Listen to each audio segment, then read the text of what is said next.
ladies and gentlemen, and good evening and assalamu alaikum, all my students and my colleagues over here. We welcome you to the webinar series on IR Discourse, which is organized by the General Committee of the Department of International Relations. I, along with my colleagues from the General Committee, Dr. A.S.M. Ali Ashraf, Dr. Niloy Ranjan বিশ্বাস, Muhammad Atiq Rahman, we welcome you all to this evening's webinar on IR Discourse 5. And let me also welcome you all on behalf of the Department of International Relations, University of Dhaka. Well, 2021, to be honest, is a very important year for Bangladesh. We are celebrating 50 years of the birth of Bangladesh. And 50 years, we believe, is a pretty matured and a rounded time for a nation or for a people to look back and reflect on its history, on its challenges, opportunities, missed opportunities, and where we are today and where we could have been, or where we have failed, where we have succeeded. These are different like discourses, contestations, debates that one can have around Bangladesh diplomacy and Bangladesh foreign policy. And one of the major objectives for the department to organize this webinar series, which we call IR Discourses, is to build or a kind of knowledge that we can own.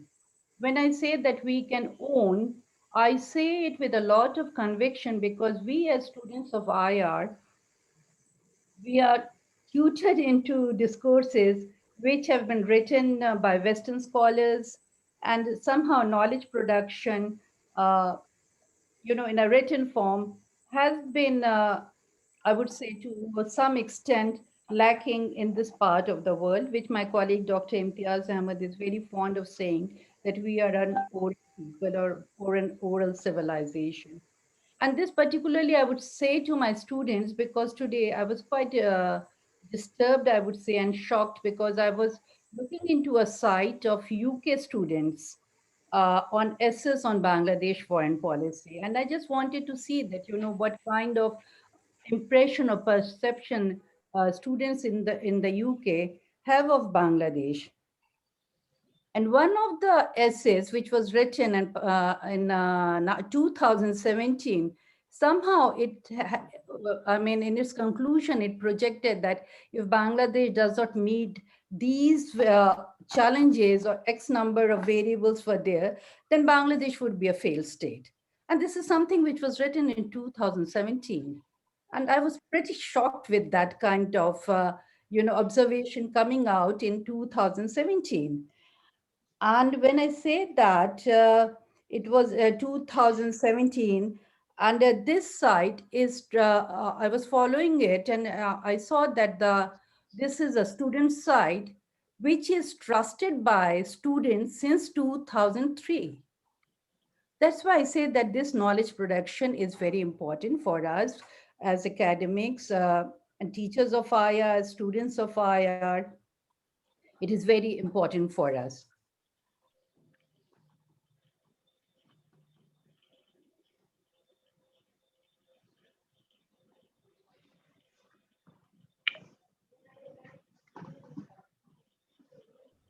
Something wrong with the শোনা যাচ্ছে না I think madam you're okay now. You're okay now. Yes, please go ahead. Where did I stop? With the students. Well, I was talking about this UK site where one had this problem, where this observation was made in 2017 that Bangladesh would be a failed state. And that's why I say that it is very important for us to have, to be, to own the kind of knowledge that is being produced. And as scholars, as students of international relations, the onus is upon us to produce this knowledge, a knowledge that we can own. And I would say that, in Bangladesh, and in particularly in my department of international relations, students are constantly debating and discoursing on the different theories of international relations, diplomacy, and foreign policy, and which ranges between from the realist school, uh, to classical realism, offensive realism, defensive realism, to liberalism, neoliberalism, to constructivism. These are the different discourses. And the foreign policy making and decision making processes, whether these are hierarchical or these are pluralistic. And we have been discoursing on the different models of foreign policy making. So, let me also point out at this point of time that to commemorate the 50 years of Bangladesh, in fact, a book has been published, Bangladesh at 50. The foreword has been written by Professor Rahman Subhan. They're one of the Indian scholars. She has written that, I was looking at her analysis last evening, and she has written that Bangladesh does not have a foreign policy. Bangladesh has foreign relations. So this is something, when someone is writing on Bangladesh at 50, whether Bangladesh has a foreign policy or foreign relations, this is something I think we need to seriously ponder upon. And that is one of the objectives why we are having this kind of a discourse, as I said. And before I hand it over to our speakers, I would also like to mention that apart from discoursing on the theories, debates, and the different kind of analysis on diplomacy and foreign policy, whether diplomacy had been hierarchical or pluralistic, what kind of models we have followed. The first discourse that we had on Bangladesh diplomacy and foreign policy, in fact, two of the senior professors of this department, they were speakers on it. Dr. Imtiaz Ahmed and Dr. Dilwar Hussain.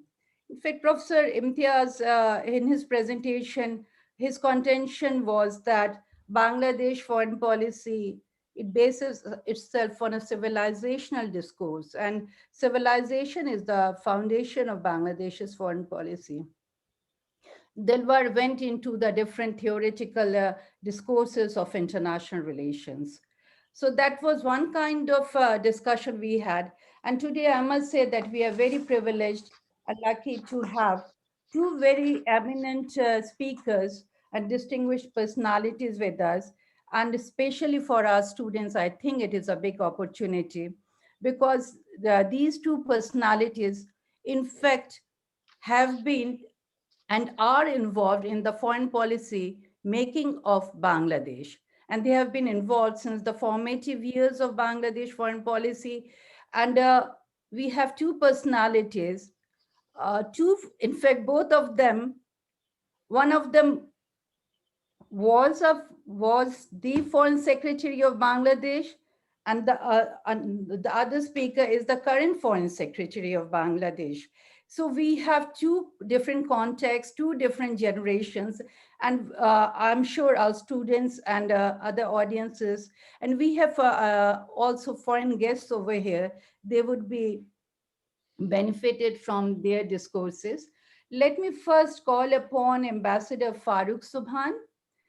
If I may introduce him very briefly, Ambassador Farooq Subhan is currently the Distinguished Fellow, Board Member of the Bangladesh Enterprise Institute, BEI, which was established in October 2000.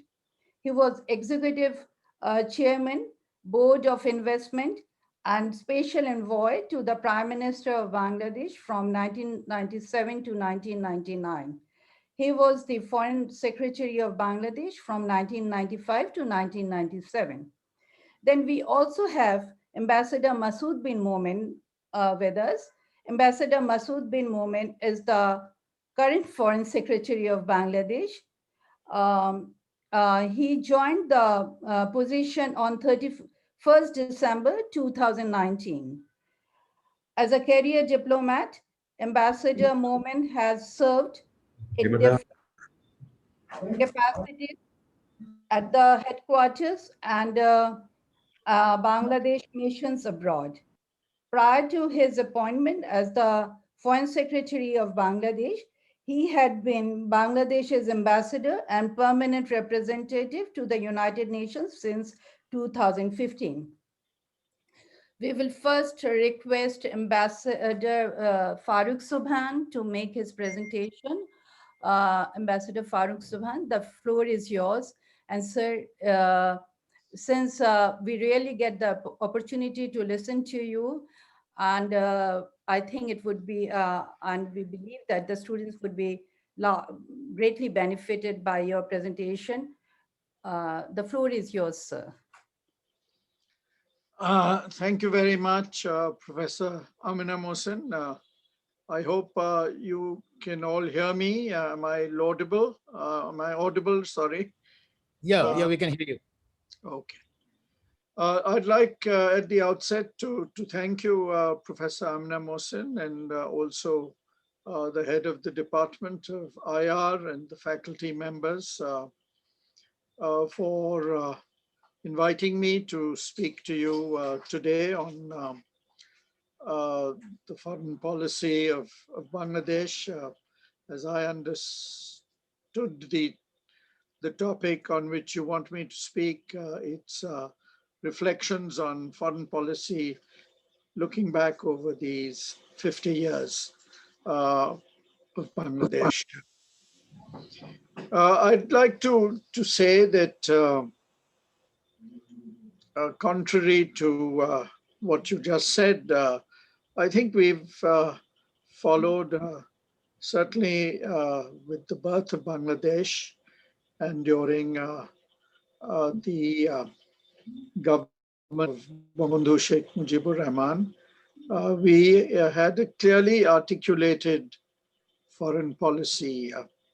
I was rereading the speech made by Bangabandhu at the United Nations in September 1974, after we had been admitted as a member of the UN. And it certainly provides a clear framework for the foreign policy of Bangladesh. And that has also been reflected in the constitution of Bangladesh, which was adopted prior to that. Indeed, I would go back to our liberation war to say that many of the principles that are reflected in the foreign policy of Bangladesh were articulated during this period. Very early on after his return to Bangladesh on the 10th of January 1972, Bangabandhu set out what has become the cornerstone of our foreign policy, namely friendship with all, malice towards none. I think it's also important, and I've been rereading some of the work of that particular period. In fact, a very interesting book is the book written by former advisor and former Foreign Secretary, Ambassador Fakhruddin Ahmad, under the title Critical Times. And so many, if you like, principles were clearly articulated during that period, which I would venture to say was possibly one of the most active periods in the foreign policy uh, and the conduct of foreign relations of Bangladesh. I don't believe we ever had as many heads of government, heads of state, and foreign ministers visit Bangladesh as we had during the period 72 to 75, during the very first government after the birth of Bangladesh. One of the reasons of this was, of course, the very important, if you like, position that Bangladesh occupied in the international arena. I recall that Bangabandhu, in quick succession, attended 3 summit conferences. The non-aligned summit in Algiers, the Commonwealth summit in Ottawa, and then the OIC summit in Lahore. And in each of these summit meetings, we see important principles being outlined insofar as both our foreign policy as well as our foreign relations were concerned. And I would say that looking back over the last 12 years, these principles still hold good. I think it's also very important because Professor Amina Mohsin touched on this, that the 3 important takeaways from this period, the first government under Bangabandhu, was the very important position occupied by foreign policy and foreign relations, and the very great importance and personal attention that the Prime Minister, later President Bangabandhu, gave to foreign policy. And I don't believe since then we've quite seen anything like it, where he would meet regularly, not only with the foreign minister and the foreign secretary, but with the director generals, and even the directors had access to him. I was a director at that time dealing with Southeast Asia, the Far East and Pacific, and North and South America. We were just a handful of officers at that time, and each of us had very substantial areas to cover. So it was this personal attention. He traveled extensively himself during this period, and we were constantly receiving visitors. He was in some ways one of the most sought after personalities. We were being cultivated and in a sense wooed, but we were also simultaneously facing a number of challenges which in the domain of our foreign relations and in the conduct of our foreign policy. Let me just briefly mention 4 major issues. We were, of course, one major issue which we had to tackle at that time was the issue of rebuilding the economy, reconstruction. It was a country which had been deeply impacted and affected by the 9 months of the liberation war. It was a war-ravaged economy. So the reconstruction and the resettlement of the refugees who had taken shelter in India, that was another big issue. And then, as it were, seeking acceptance and recognition globally.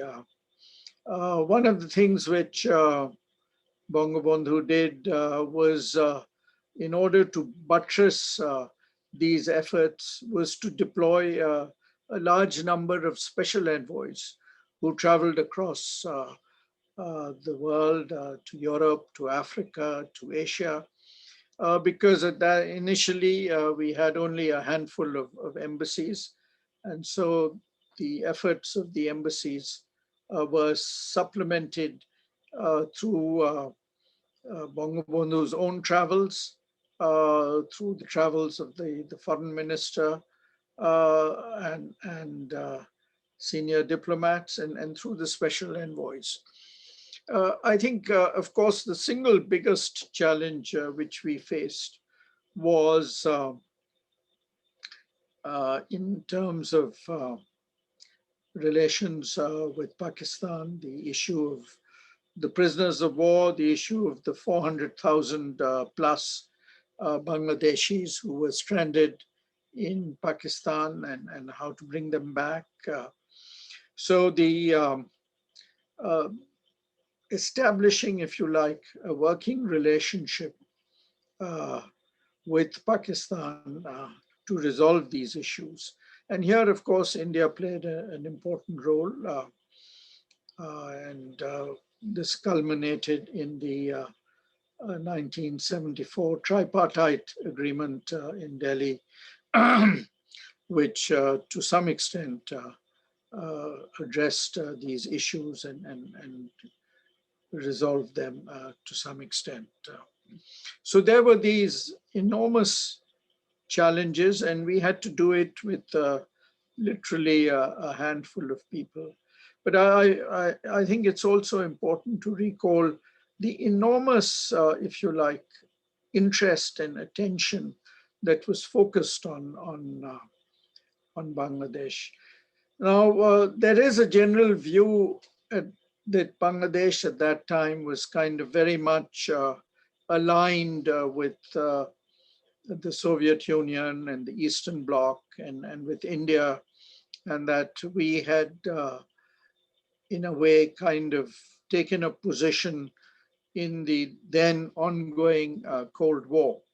I think it's important to emphasize that Bangabandhu very consciously made an effort to stress Bangladesh's position as a non-aligned country. Therefore, one of the very special relationships that was forged during this period was with Yugoslavia and with President Tito. He himself visited Yugoslavia in 73, and early in 74, Tito returned that visit. So, and his, in his speeches in Algiers and elsewhere, he stressed this very important principle of Bangladesh being a sovereign, independent, non-aligned country. And at the same time, he also made it a point to emphasize, again, under the umbrella of friendship with all and malice towards none, that even though during our liberation war, the Islamic countries had sided with Pakistan, that he would re-establish a good working relationship with all the members of the OIC, and they reciprocated. And I think it's important here to stress the very important role played by President Boumediene during this period in facilitating this. And even in terms of, because a lot of attention has been given to the fact that it was not until after August of 75 that Saudi Arabia recognized Bangladesh. But there were several very close interactions with the Saudis during this period, including with the king himself, with King Khalid and Bangabandhu, and there were meetings in Jeddah at the level of foreign ministers. And I think it was agreed that Saudi Arabia would recognize. Uh, so we had made very significant progress during uh, the 3 years and roughly 8 months that Bangabandhu was at the helm of affairs. And that did set the tone. Of course, in the subsequent period of the two military and later quasi-military governments, we saw a shift in Bangladesh's position. And at that time, we clearly, as it were, aligned ourselves, I would say, against India and against the Soviet Union. I was posted in Yugoslavia from 74 to 76. And then I went as the deputy chief of mission to Moscow in May of 76. And I still recall how cold and frosty the relations were with the Soviet Union, which saw us as being very much at that time aligned with China on the one hand, the US on the other, and to a lesser extent that we had, in a sense, drifted away from India and moved in the direction of Pakistan. I think it was therefore, um, in a sense, almost inevitable that once we moved towards having elected governments, that we decided to go back to these essential principles of not aligning ourselves with any one bloc or another, but trying to follow an independent foreign policy. Of course, there have been challenges. Today, we enjoy a very close relationship on the one hand with India, which played such an important role in 1971, and at the same time with China, with a country with whom we developed very close relations uh, over the last 45 years, focused initially on defense cooperation, but which has since widened to cover a wide range of other subjects, most notably now also in the economic and investment domain. Of course, one of the challenges which we will face in the days ahead will be in balancing our relations between China and India in at the one at, on the one hand engaging with China on the Belt Road Initiative and the BCIM initiative, while at the same time being an active player in BIMSTEC, being an active player also in terms of our own bilateral relations with India, but also being an active partner with Japan and the US and India in terms of uh, focusing on maritime issues, the blue economy, and safeguarding our own interests. So here I would like to once again emphasize the importance of three clearly enunciated principles. One is, that at the end of the day, Bangladesh has to see to its own national interest first and foremost. I think that's, and to pursue this with a certain degree of pragmatism. And of course, the fact that there is now a new reality. In the first quarter, the first 25 years, uh, aid played a very important role in terms of the economy of Bangladesh. Well, today it is trade and investment and remittances. That forms the cornerstone of the economic diplomacy of Bangladesh. And I think we need to also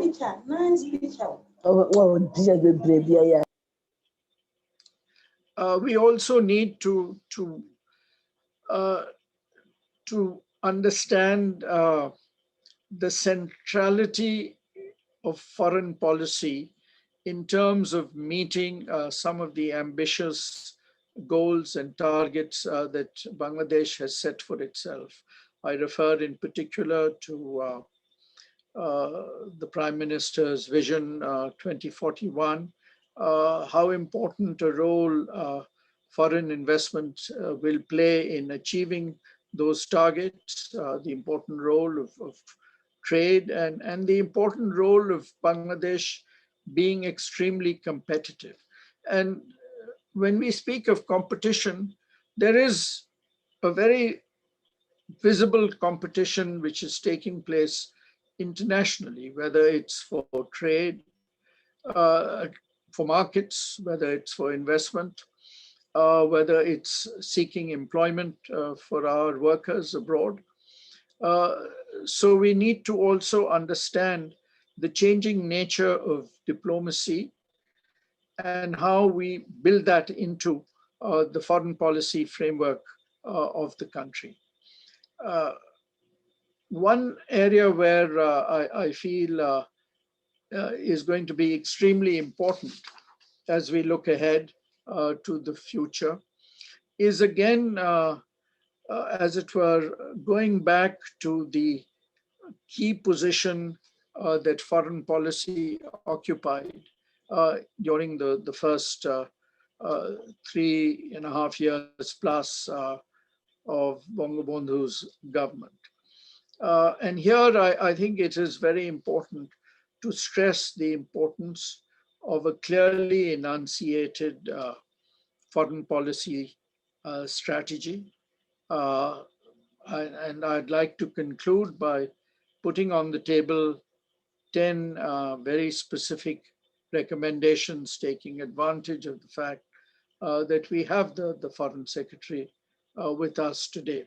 And I'm saying this because we are still in the throes of the COVID pandemic, which has had a profound impact on the global economy, which has had a profound impact on trade, on investment, and indeed is likely also to have on remittances, although 2020 was a record year for remittances. But I see enormous challenges, and I believe that unless we give our foreign relations and the conduct of our foreign relations and articulate it through a foreign policy strategy, we will not be able to achieve these very ambitious goals and targets that we have set for ourselves. So the first very important issue I would stress is the need to develop a clearly enunciated foreign policy strategy. Uh, and here I'd like to stress 4 key elements in this strategy. One is, of course, what we refer to as economic diplomacy. I think that's going to be of great importance. And linked to that is public diplomacy and the image of Bangladesh abroad. I think it's going to be very difficult to attract the kind of investment, that we require unless we are able to project Bangladesh in a much more active and vibrant way internationally. The third factor is the importance of all the non-traditional securities and the need for us to develop this both multilaterally as well as within various regional frameworks that we are a member of. Uh, and this would include, in my view, not only BIMSTEC, but also SARC and BBIN and BCIM and all the other initiatives. We are also an active member of the Indian Ocean Rim. So there are many platforms where we need to be much more active. But when I speak of the non-traditional securities, I'm speaking, of course, first and foremost about climate change and environmental security. But here I would like to add water security, food security, human security, and of course, the importance of our being able to address issues like human trafficking, drug trafficking, and arms trafficking. So both the non-traditional securities as well as the traditional securities will play an important role in terms of the image that we project. We have, of course, for many years now, the Prime Minister has stressed the importance of zero tolerance for terrorism and extremism. I think this has been very important.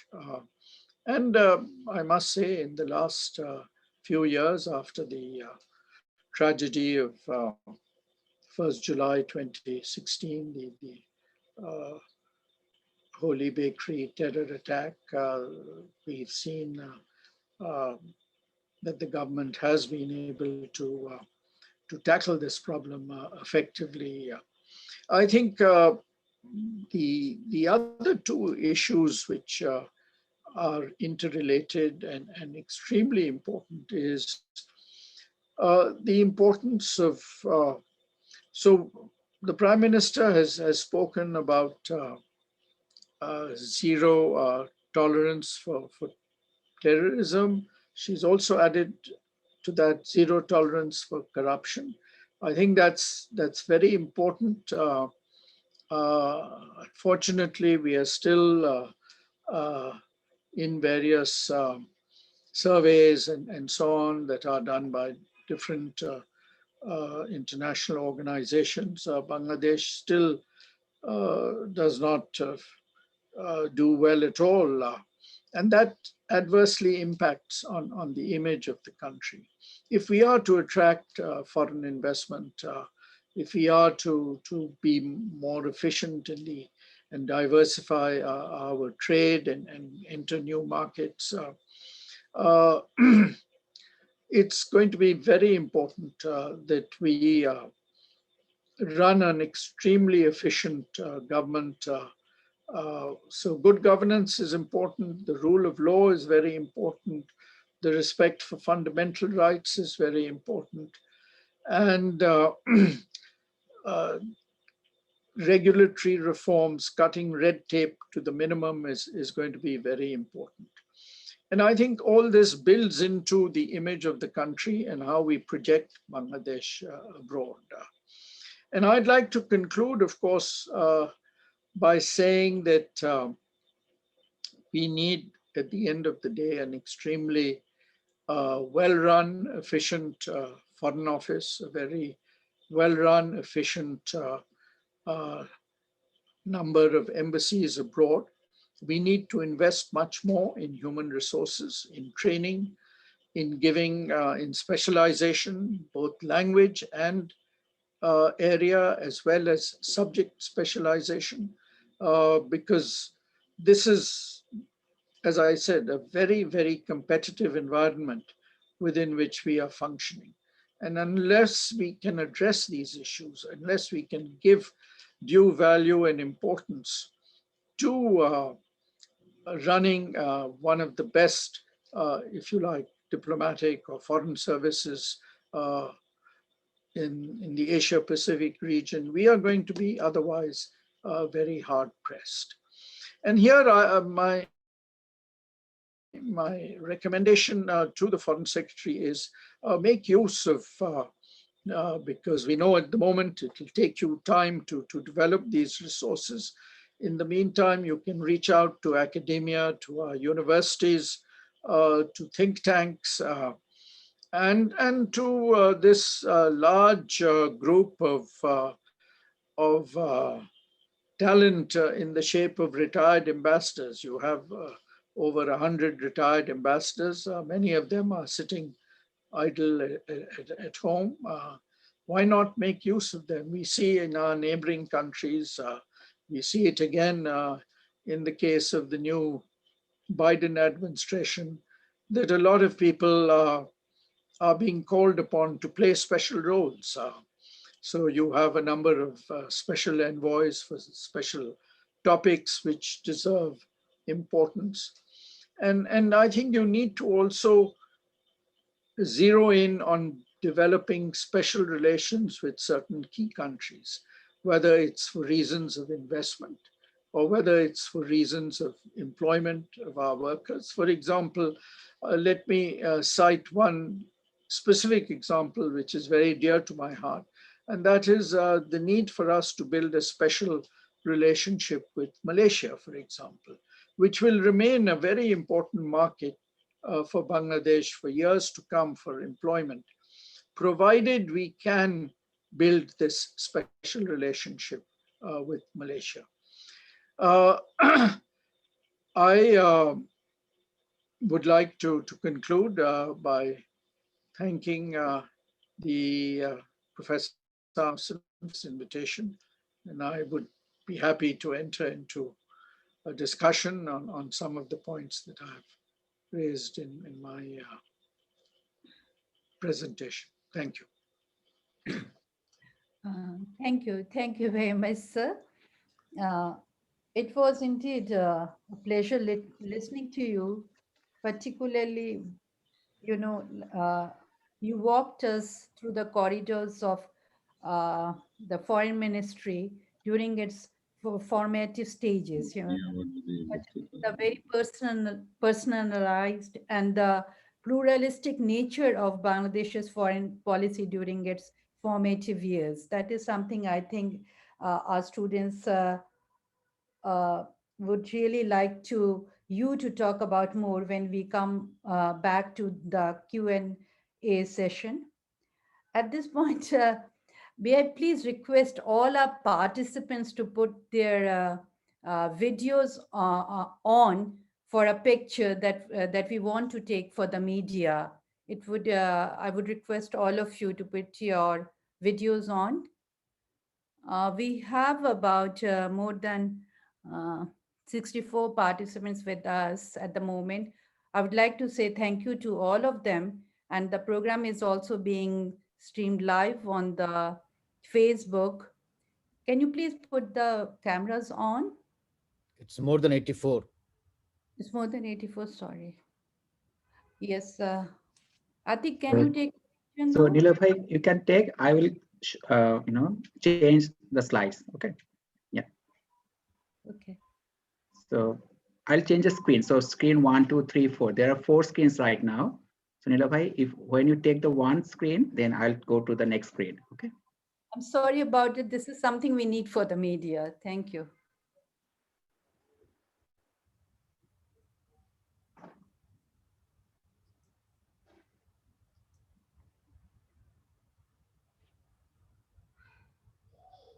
Is it done, Atik?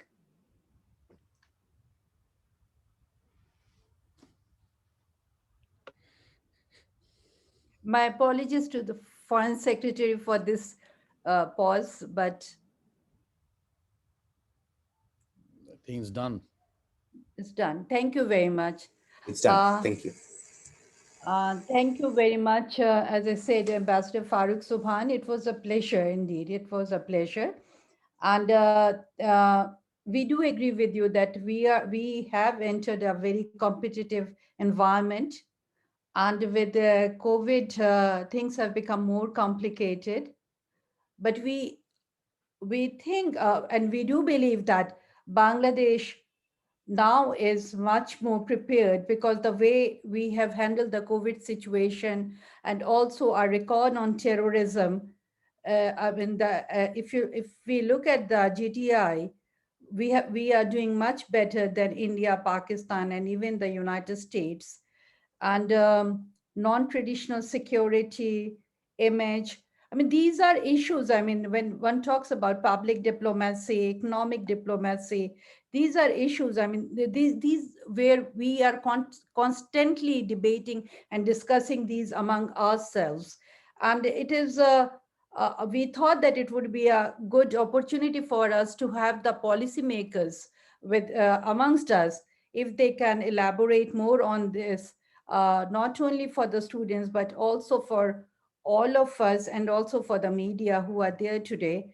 So with this, may I please request Ambassador Masood bin Momen, the Foreign Secretary of the Government of the Peoples of Republic of Bangladesh. So it's yours, Ambassador Momen. Yeah, thank you, Professor, our moderator, Amin Rahman, and Ambassador Farooq Subhan, our keynote speaker for this important topic, celebrating 50 years of Bangladesh.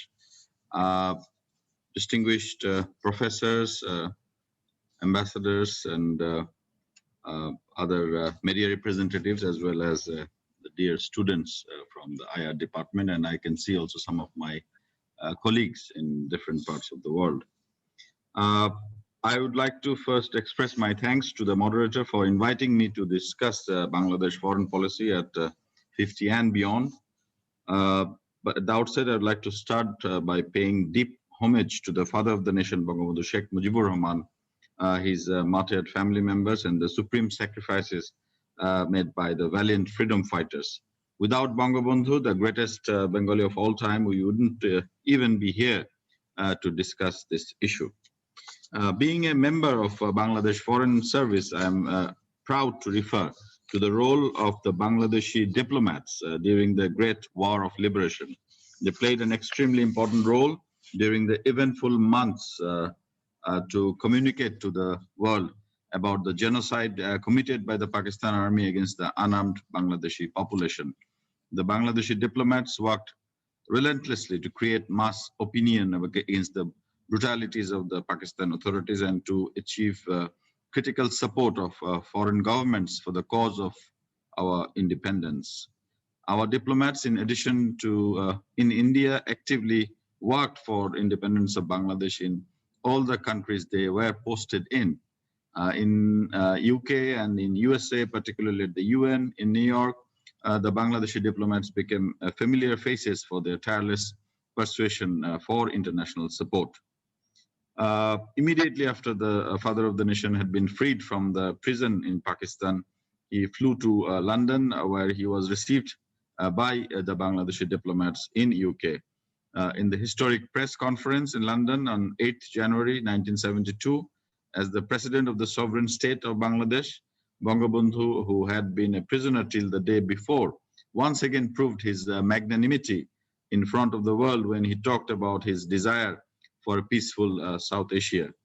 Just a week after that, on 16 January 1972, he uttered those famous words that Ambassador Farooq Subhan mentioned, now considered as the foreign policy dictum, friendship to all, malice towards none. He also spoke about his foreign policy vision, and I quote, non-alignment, independent, neutral foreign policy. We believe in peaceful coexistence and world peace, unquote. The stance of Bangladesh as a global peacekeeper and peacemaker is now internationally acclaimed. And this recognition is the cumulative result of Bangabandhu's foreign policy.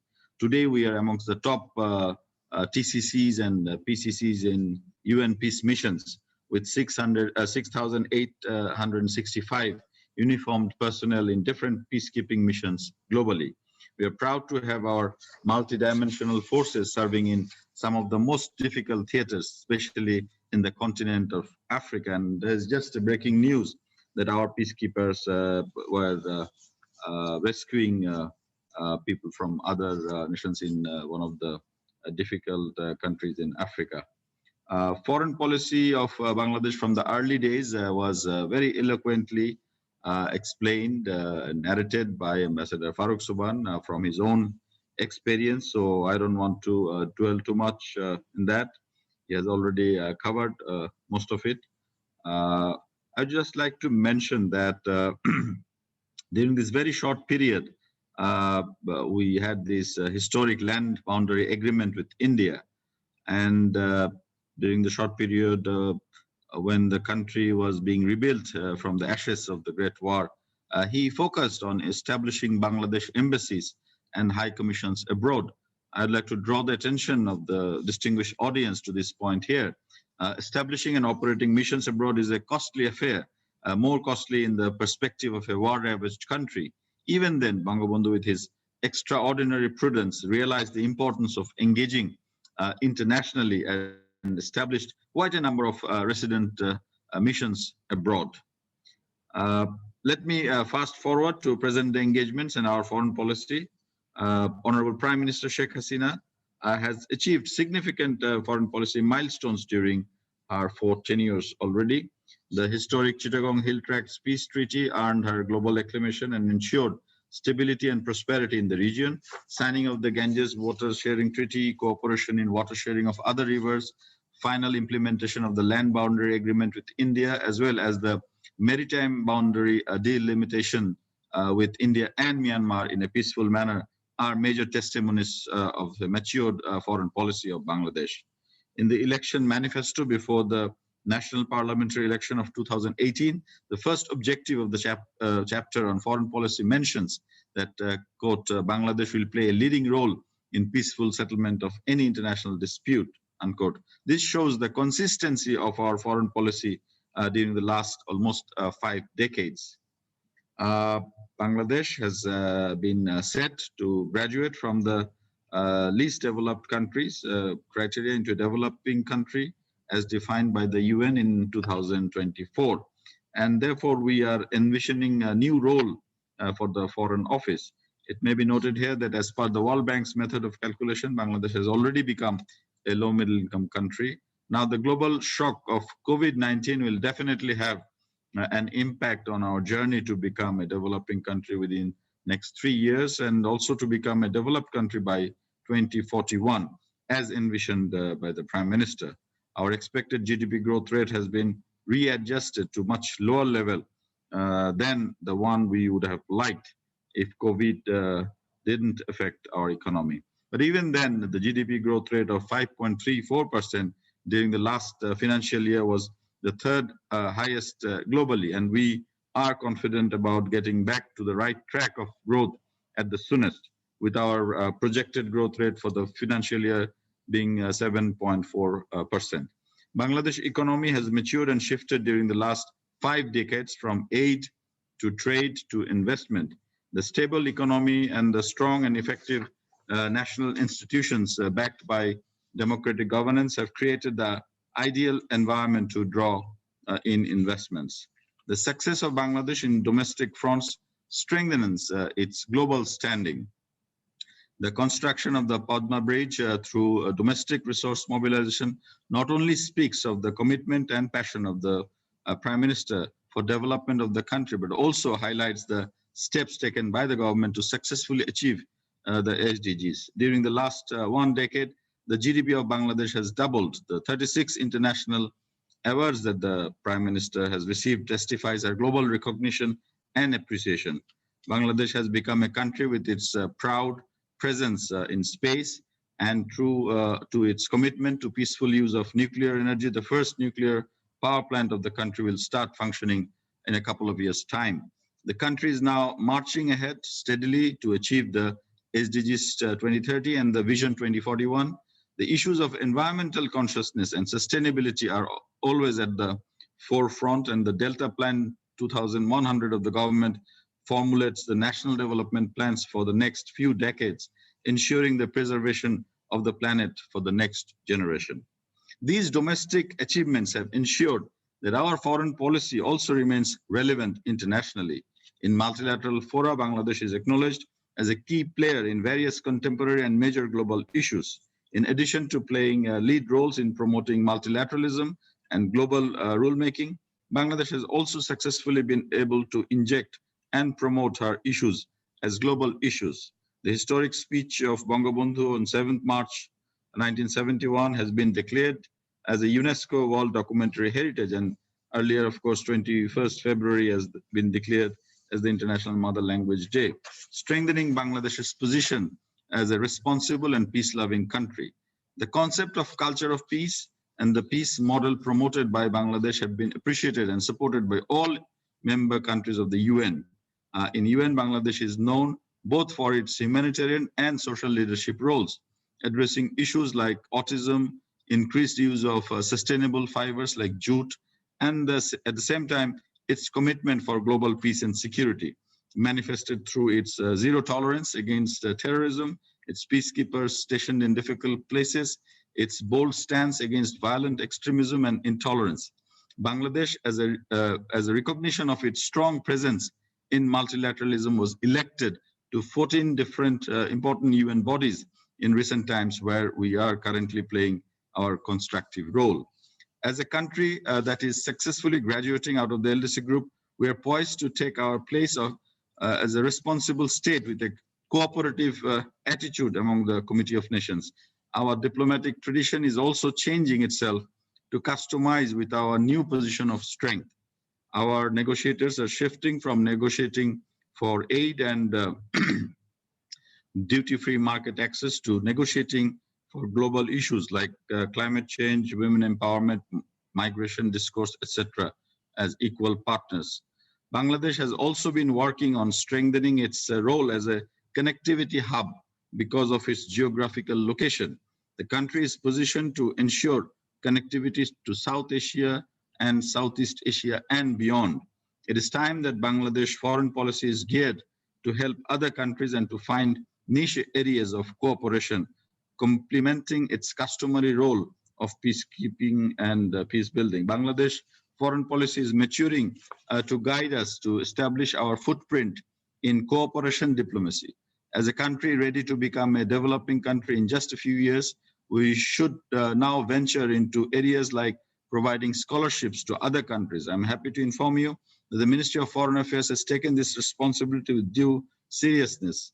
The Foreign Service Academy has already started providing training to young diplomats from South Asia and also from Africa, and at our own cost.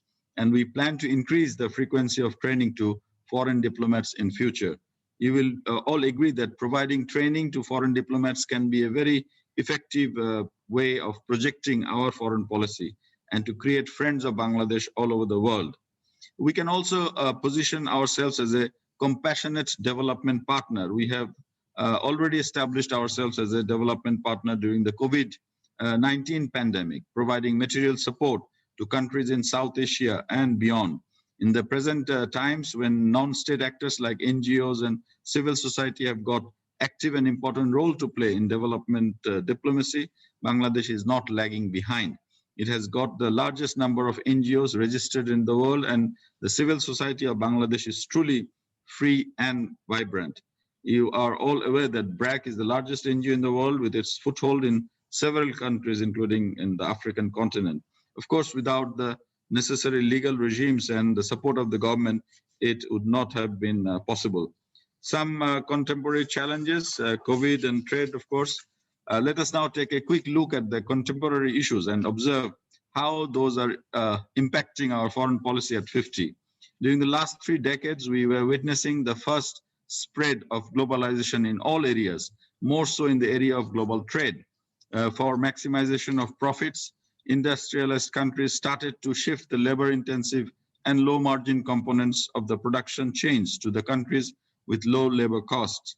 That is how countries like Bangladesh and Cambodia and Vietnam and even China became strong in the RMG sector. However, of late, The globalized world is experiencing various shocks for the first time in the last close to 3 decades. As USA, the largest economy in the world, expressed its reservation about the global trading regimes. These trends are now becoming transformational with the menace of the COVID-19 pandemic. During the last 1 year, the global supply chain has been severely disrupted with the lockdowns, shutdowns, slowdowns of almost all the economies of the world. Success of globalization was being questioned. The industrialized countries of the West are now worried that they are too dependent on countries like China for the supply chain of not only consumer goods, but also raw materials and other vital materials. Countries are already considering stimulus packages for providing incentives to those companies that will move their investment and production units out of China, for example. We have already witnessed the steps taken by the USA, Germany, and Japan in this regard. The concept of near-shoring is getting more traction.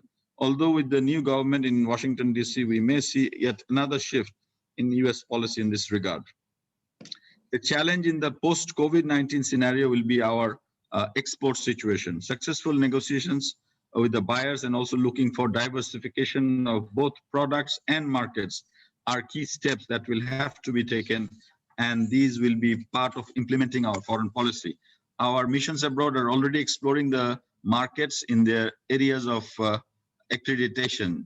You are aware that during the pandemic, we exported 6.5 million pieces of PPEs to US. This is one example of our nimble footedness. We have to continue to be innovative to diversify our exportables, both in terms of products and services, to sustain and thrive in the changing world scenario. It is commonly said that we have to be ready to transform the challenges into opportunities. The government is, of course, shouldering the burden in this regard, providing incentives and appropriate stimulus packages to the industry, both small, medium, and large. As of now, the government has declared stimulus amounting to 1,21,000 crore Dhaka, which is equal to 4.3% of our GDP. Climate change has already been mentioned, an area where Bangladesh is active in international policy formulation, and being a climate vulnerable country itself, Bangladesh has done its part in efforts to ensure that the planet of tomorrow is livable for the next generation. Bangladesh has been an active contributor in all COP meetings. Now Bangladesh is the chair of the Climate Vulnerable Forum, a platform of 48 frontline nations working together to address and overcome the challenges of climate change. Our chairmanship of this important forum will help us to put forward the challenges of the climate vulnerable countries and to pursue for support to these countries in the next COP26 in Glasgow in November this year. Bangladesh on its own created 2 climate funds, and our voice is heard in the climate change negotiations loud and clear. Bangladesh is active in efforts to efficient use of the Green Climate Fund, and our call for adaptation strategies are well established. Rohingya crisis, a major challenge in our foreign policy is, of course, the Rohingya crisis. As you are aware, bilaterally, Bangladesh continues to remain engaged with Myanmar and concluded 2 instruments in repatriation of the forcibly displaced Rohingyas to Myanmar with safety, security, and dignity. These instruments have space for international involvement too, and Bangladesh already involved UNHCR and other interested parties in this regard. Unfortunately, all these intense efforts till date produced no results due to Myanmar's continued defiance of its obligations. As part of our foreign policy engagements, Bangladesh has been persuading the international community for pressuring Myanmar to create the conducive environment in Rakhine State for return of the Rohingyas. We held a tripartite meeting with Myanmar and China last week, and I am cautiously optimistic about the next steps in resolving the crisis. It will continue to play an important task for successful implementation of Bangladesh's foreign policy in the coming days to ensure that the Rohingyas go back to their homeland in Rakhine province of Myanmar in safety, dignity, and in a sustainable manner. We also have some opportunities or conduits or tools, as you can say. Public diplomacy mentioned by Ambassador Farooq Subhan as a flexible soft power. With our repositioning as a developing country committed to world peace, public diplomacy as a foreign policy tool is gaining more traction. In today's world where social media, publicity, and outreach are extremely important, we are working to strengthening our reach to the target audience, both internally as well as externally, more efficiently. In fact, the target audience is also evolving. In this context, it is a major task for the Foreign Office to take up new and more effective public diplomacy actions. Our foreign policy dictum holds true even now. It provides us with soft power, a plus point in a world that is going through transformations. It helps us to earn the place of respect and reliability. Diplomacy is a fluid mechanism, evolving as necessity dictates. The soft power that we have included are our cultural heritage, which can be promoted in establishing our long-standing relations with the world, our cuisine, which always helps to spread the popularity of a country. Bangladesh is also known as a moderate secular country. It is on us to promote and project this point to different countries and international organizations where we expect to establish our credibility and hope to attain benefits both for Bangladesh and other countries. Our muslin, for example, was a globally acclaimed product once, and we are trying to reintroduce it as a highly valued signature item. Using these and other tools, I believe we can wield the soft power that I'm referring to, consolidating our already respected position in the global arena and building further on that. Blue economy, also mentioned, Bangladesh is strongly coming up in the area of blue economy. Setting up a maritime affairs unit in the Ministry of Foreign Affairs is a clear signal of the role that blue economy can play in the foreign policy of the country. Bangladesh is now chairing the International Seabed Authority, one of the most prestigious organizations dealing with maritime issues in the world. This year, in October, we are also expecting to take up the role of leading the Indian Ocean Rim Association. We are confident that blue economy can play a significant role in our foreign policy in the coming days. Economic diplomacy and the technological diplomacy, or techplomacy as we also call it. Bangladesh has one of the most investor-friendly environment in entire South Asia. With our 100 special economic zones and 28 high-tech parks, Bangladesh is ready to attract foreign investment with win-win packages. In the same manner, the government as well as the private sector is constantly looking for new markets for our products. We have also taken steps to diversify our export basket, reducing dependence on RMG sector. Bangladesh is now successfully exploiting new markets for its pharmaceutical products of global standard manufactured at the state-of-the-art factories in Bangladesh. We're also moving up the value chain in both RMG and leather products, and also indigenous high-value products like organic tea. All these efforts and initiatives are, of course, part of economic diplomacy. It is true that economic diplomacy has all along been a tool as well as a goal of foreign policy, but at present, with our foreign policy after completing half a century and now stepping into the phase of and beyond, making economic diplomacy more effective is a priority on our agenda. As our progress continues on a fast pace, the tech diplomacy, or commonly coined as techplomacy, has been gaining a place of importance in our economic diplomacy platform. With our strong ICT infrastructure in place and with the 600,000 plus strong IT professionals ready to take the country to the arena of the fourth industrial revolution, we are aiming high to become a country strong in IT economy. Bangladesh is ambitiously reaching out to the world to become an important player in the areas of digital trade, cybersecurity, cryptocurrency, and the information technology of tomorrow. Finally, foreign policy is not something static. It is often the extension of domestic policies and evolves with the basic superstructure supporting it. In the last 5 decades, our foreign policy has also evolved, but we have been firm to our base as dictated by Bangabandhu. In the coming days, with Bangladesh becoming a developing country, we will have diverse challenges and opportunities. It will be on all of us. And here I echo Ambassador Farooq Subhan's message that the academia, the think tanks, the NGOs, civil society, media, and also our most experienced former diplomats who can be also counted on together to weather the difficulties and to emerge even stronger with the aim of achieving Bangabandhu's Sonar Bangla. Thank you for all your. Thank you, Ambassador Momin, for taking us to this long journey of Bangladesh foreign policy. And as Ambassador Farooq Subhan had mentioned that that the liberation war of Bangladesh had laid the foundations of Bangladesh foreign policy.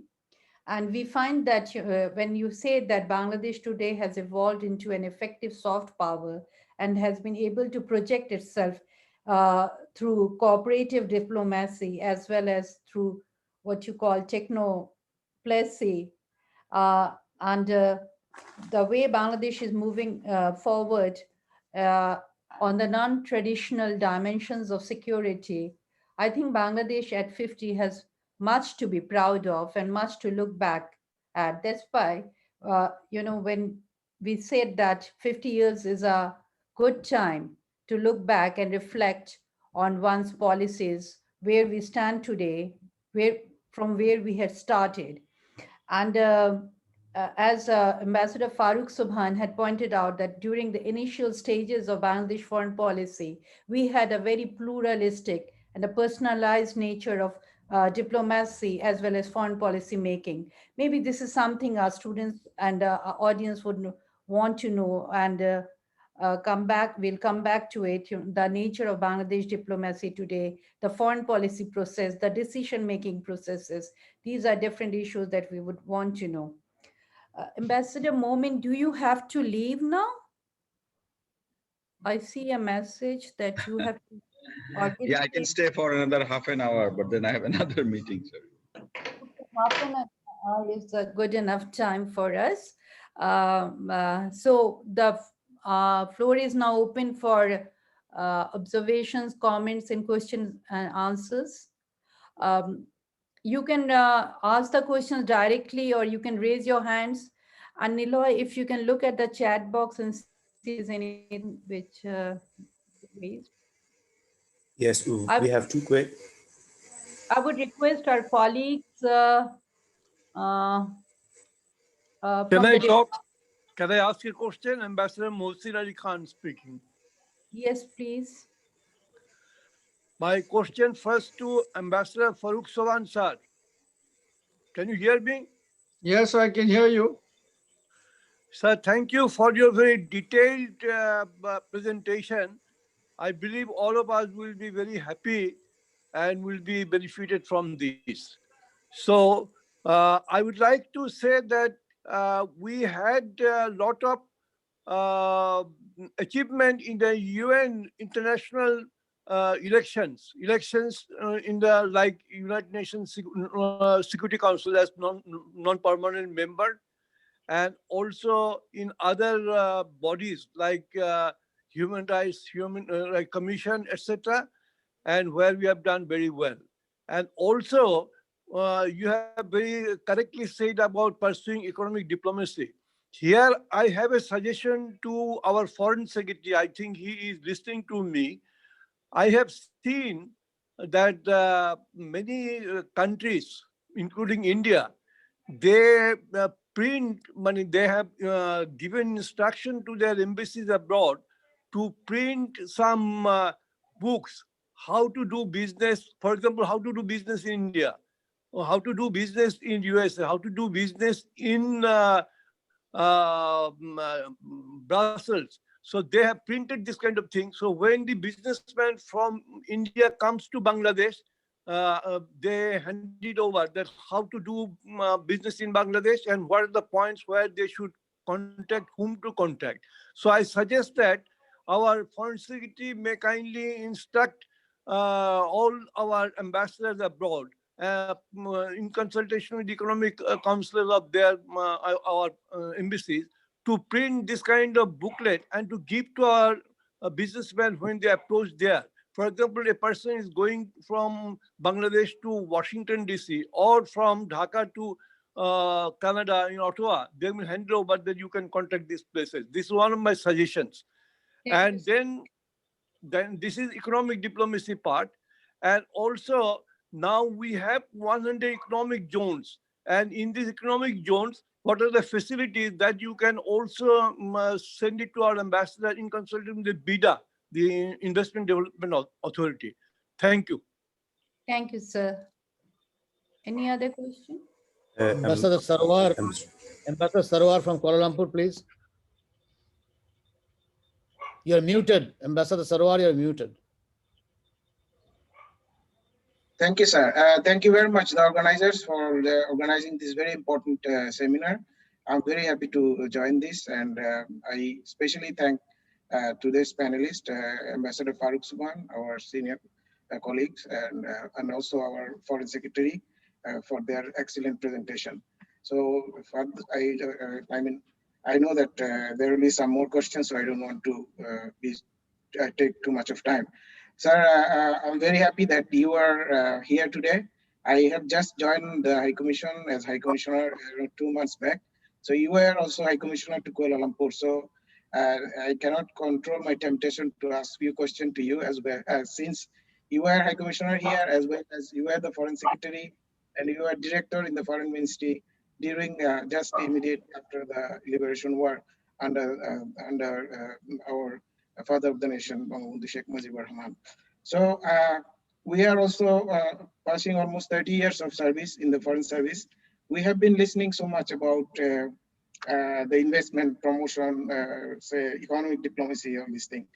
So you were also the executive chairman in the board of investment. You have also a lot of knowledge about this issue, and still you are doing a lot of research in this field.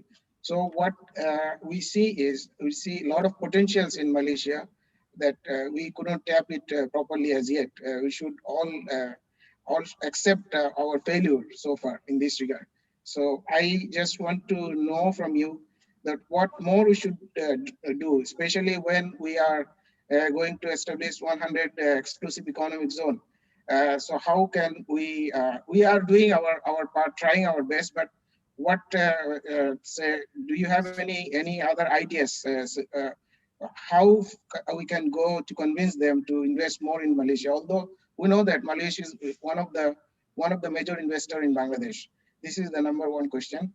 Number two is we have been listening so much about the potential of trade Bangladesh export to various countries, but still in Malaysia, our bilateral trade is around to the tune of $2.5 billion, of which we export only 230 million. We import more than $2.2 billion worth of product. But we have been listening so much about the export diversification for almost 2 decades, but we don't see much progress in that field. So I want to also listen some of your thoughts about this issue. And my last question is about the manpower. As we know that manpower sector is very important in Malaysia. You have also mentioned in your presentation. Although when you were here at that time, the number of Bangladeshi workers were in Malaysia was quite small, but now it's more than 1 million. And the challenges we are facing, we all know. I don't want to elaborate. We all know about the reality on the ground here in Malaysia and also back in Bangladesh. The migration cost is very high, and in most of the cases, we sacrifice the rights of our workers while negotiating with the employer or the Malaysian authority. So what I don't want to elaborate in detail. We all know the reality. So keeping this reality in mind, how can we make some progress in bringing the migration costs down and also ensuring the right of our workers? We are definitely facing a lot of challenges from the High Commission. I hope your suggestions and advice would help us a lot. Thank you, sir. Thank you very much. Niloy, since the Foreign Secretary has to leave, can you please read out the questions from the chat box, please? Yes, madam. We have 3 or 4 questions. So the first question came from Mansura Amdad. Her query is, what are the specific policies in place to utilize the Bangladeshi universities to attract foreign students here? This will be important for 1.5 track to diplomacy. There is a very low presence of foreign students in Bangladesh, except the medical fields. So what are the perception of the ministry to ease the process? That is one question. We have another question from Mehrun Nisa. So what are the shortcomings of the economic diplomacy of Bangladesh? What should be the pillars of economic diplomacy in our overall foreign policy? We have one question from Professor Thomas Lukasov. I think he wants to know about Bangladesh ASEAN cooperation on the Rohingya crisis. Professor Thomas is here. If he wants to elaborate the question, I think he can do so. And the last question we have in the chat box is, considering Bangladesh's geopolitical significance as a bridge between South and Southeast Asia, how would you like to address the recent political dilemma regarding the construction of deep sea port in Bangladesh? So those are the questions in the Zoom chat box. Thank you. Ambassador Momin, since you have to leave, is it okay if you take the questions first? Yes, thank you very much. A number of interesting questions. How do we attract foreign students to Bangladeshi universities? I think in the 60s, there were a lot of students from Malaysia and Korea to our Dhaka University and maybe other institutions. Therefore, we have not been seeing any big rise in those numbers. Although in our medical schools, both private and public, in public schools, we offered scholarships for the South Asian or the SAARC member states, some limited number of scholarships, which are fully utilized by our neighbors. But nowadays, we are also seeing a high trend from Maldives, from Nepal, from Bhutan, from India, and also some other countries, maybe 1 or 2 African countries. They are also sending their students to our medical colleges. I think this is healthy, and as you all know, that the Bhutanese Prime Minister is a student, or was a former student of Mymensingh Medical College, and I think 1 or 2 more cabinet colleagues are also from our medical colleges. So obviously, this can create a huge opportunity for us if former students take up leadership roles in those countries of origin. Therefore, from our side, we are ready to help, and whatever visa policies need to be adjusted, liberalize it, that is fine. But basically, we have to also improve the quality of our education, the quality of our institutions, and the research and the academic environment. If we can do that as a necessary condition, then we can help market it in other parts of the world, including in Africa, where we can really bring in a lot of students. The shortcomings of economic diplomacy, I think we have to do better branding. For a long time, Bangladesh was known and seen as a country which is plagued with various disasters, diseases, and poverty. But now things have changed, during the course of the last, couple of decades, and we need to do a better projection so that people who are interested in investing in Bangladesh or doing business in Bangladesh, or even for tourism, they do not suffer from that perception. So a lot of work needs to be done to create that new perception, and which will eventually help economic diplomacy. The question by Professor, Bangladesh ASEAN cooperation and also the Rohingyas, very important question again. We have in fact been trying to be associated with ASEAN in the past, but it did not succeed, and they had a freeze on increasing the associate members or observers.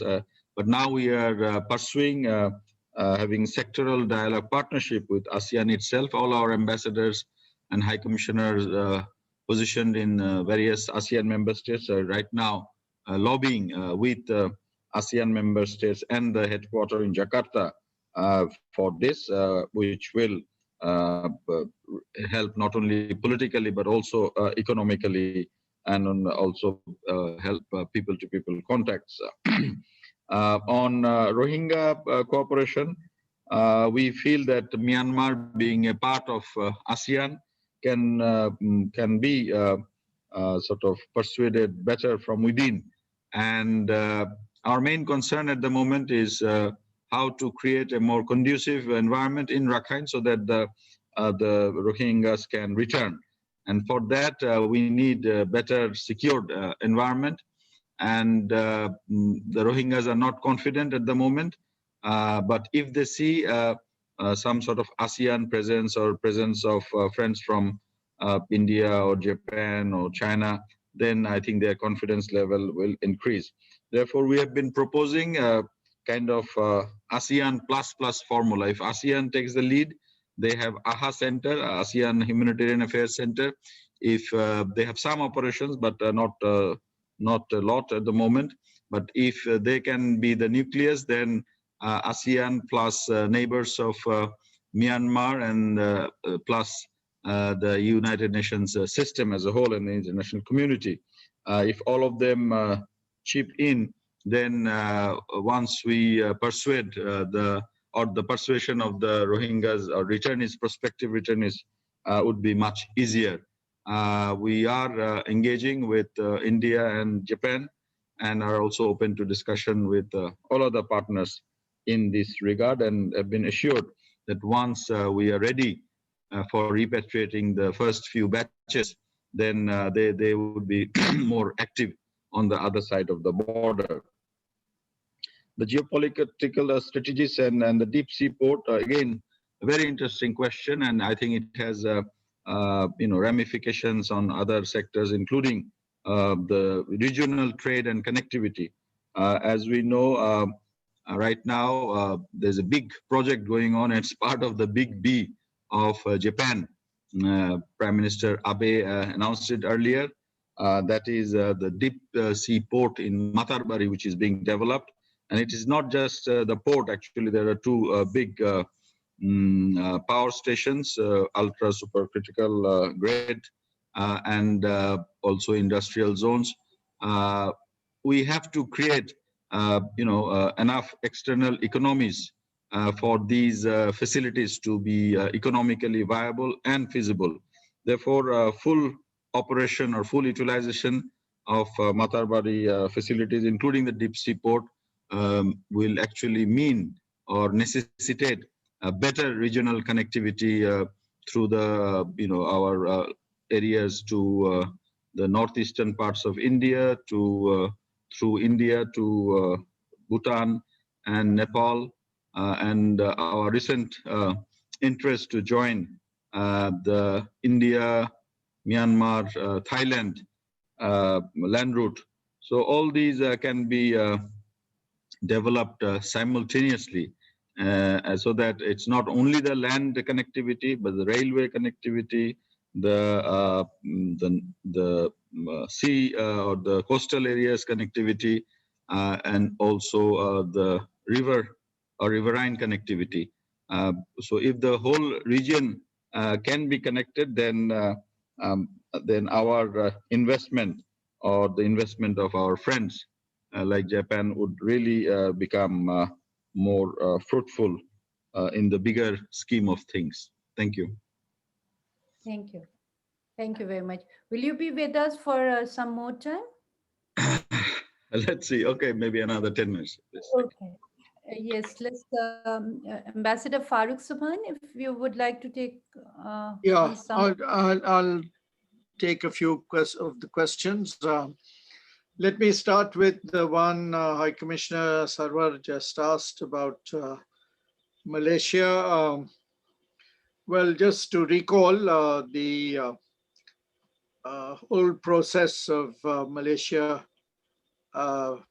permitting workers from Bangladesh to work in Malaysia was the outcome of my efforts at building a personal relationship, or if you like, a personal equation with Prime Minister Mahathir. When he opened the door, it was exclusively for Bangladesh. Unfortunately, our manpower agents successfully spoilt that market. And on many occasions, Malaysia shut the door, and then we said we would not make those mistakes, and they opened the door only to shut it again. I think one of the points I made was the need for us to reach out to certain countries. Obviously, there are limits to how many countries we might be able to do this with. I would say we already have, I can describe it in different ways, as a special relationship with a number of countries. I think Malaysia warrants this in view of the fact that we are potentially looking at employment for 1 million plus Bangladeshis in Malaysia. But in order to achieve this, I think we need to have a holistic approach to the relationship.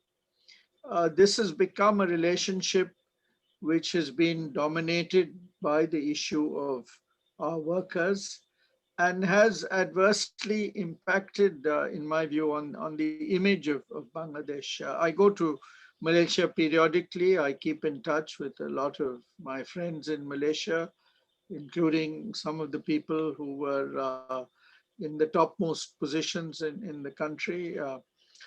So we need to address the issue of the image of the country. And I think when I speak of a special relationship, this relationship needs to be built in various ways. First and foremost, I think you need to forge a close relationship at the highest level, at the summit level, between the prime ministers. There has to be a frequent interaction. And these days, one of the lessons we have learned out from the COVID pandemic is all you need to do is to have a Zoom meeting, and that's very easy to do.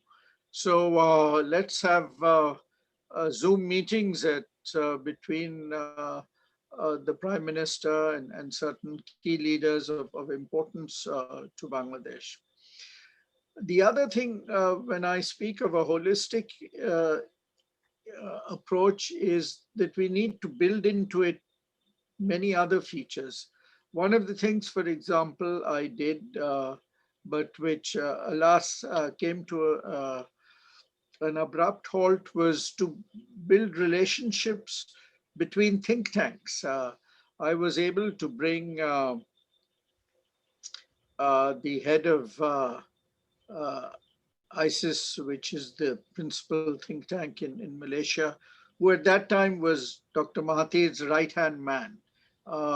He was, although not officially, but unofficially, Dr. Mahathir's foreign policy advisor. So to bring him here, and then he reciprocated. And so, you know, you need to reach out to think tanks, to universities. They need to feel the presence of Bangladesh in different areas. We even had a request from the Malaysians to set up a university exclusively for Malaysians in Bangladesh. Unfortunately, we didn't take advantage of that request. But Dr. Mahathir had given instructions. He summoned half a dozen of the top investors from in Malaysia and said, I want you to go to Bangladesh. That is our number one target for investment. Well, unfortunately, we did not respond. We did not create, if you like, the reciprocal environment and arrangements to give due importance to those people. I still feel, as someone who interacts a lot with a wide range of foreign investors active in Bangladesh, that there are still, we need problem-solving mechanisms. We need to be able to fast track our implementation. Uh, People, for them, time is money. And no one is going to pay for the pleasure of investing here. No one is going to pay under the table because they don't need to do that when they go to countless other countries. So we may have 100 special economic zones, but at the end of the day, there will be problems. They do face problems, whether it's with NBR or Bangladesh Bank, and we need a mechanism that can rapidly solve these problems. So there are issues at both ends. I think, for example, in the case of Malaysia, we need to invest in much more public diplomacy. We need to build relationships at various levels, both government, private sector, civil society. I'm a great protagonist of track 2 and track 1.5 dialogues. As someone who's been actively involved in track 1.5 dialogues now for 20 years with both China and with India, I think there are dividends to be reaped from that. We need to do that with many more countries, I think, and I think they will be responsive to it. So I want to also address, although Foreign Secretary has tackled this issue, but we need to give a lot more importance to ASEAN, not only because of the Rohingya issue, but partly because of that, and three countries that can play a key role in helping us within ASEAN. One is certainly Malaysia, the other would be Indonesia, and the third is Thailand. And with Thailand, they are a member of BIMSTEC. They are very keen on connectivity. The Foreign Secretary made a reference to our being a part of this India, Myanmar, Thailand connectivity. But we need to solve this Rohingya problem. And in order to do this, I think the key, apart from what we are trying to do with the help of China, is ASEAN. I think ASEAN needs, so we need to step up our diplomacy in ASEAN in order to prevail upon Myanmar to do the right thing in their own interest.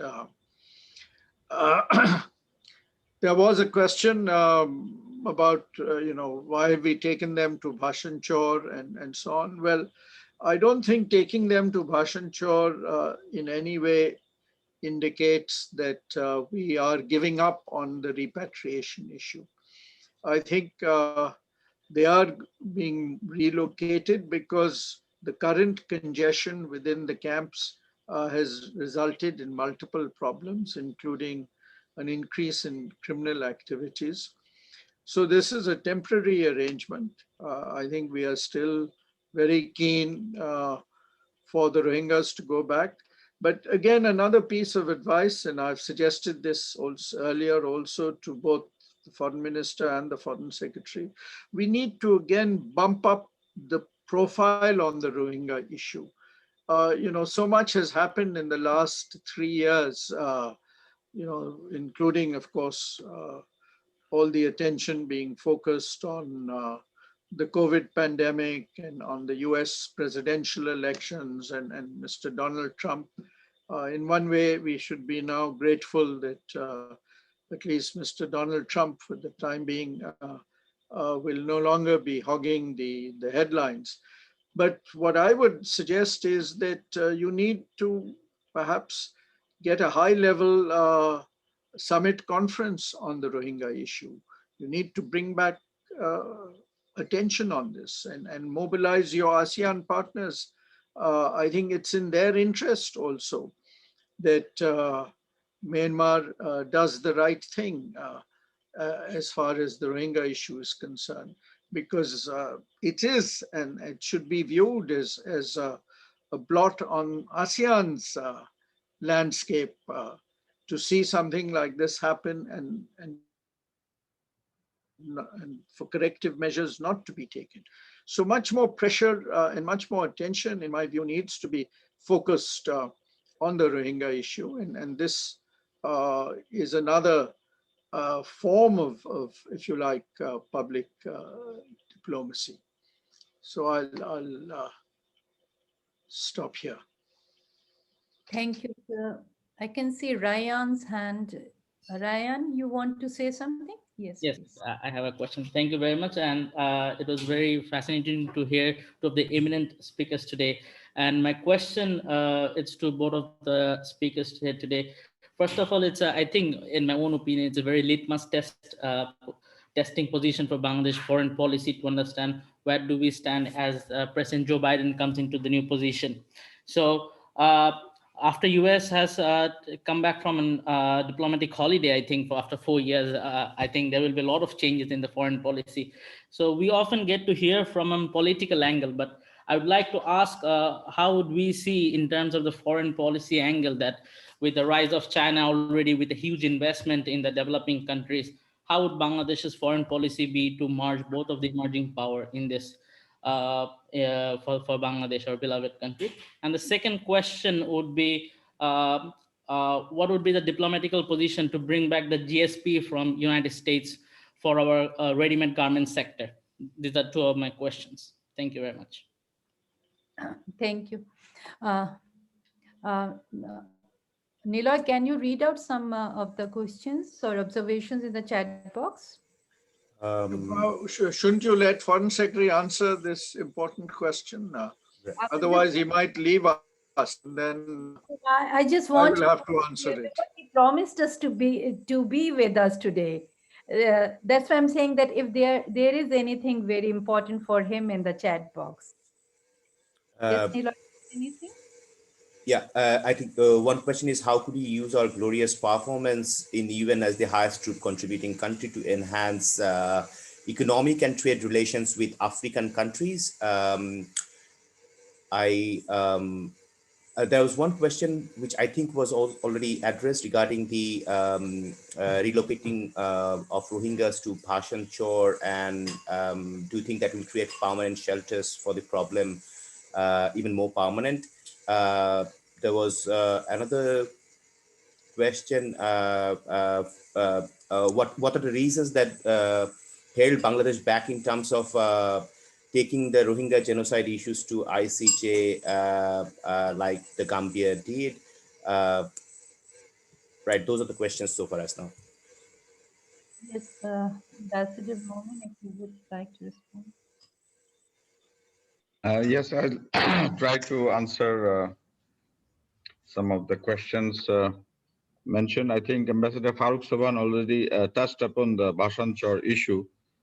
Just to reinforce what he has already said, Bhashan Chor is purely a temporary measure, and we in Bangladesh are not in a position to offer a more permanent stay of the Rohingyas because of our land mass constraint, and also the land and man or density is simply against this.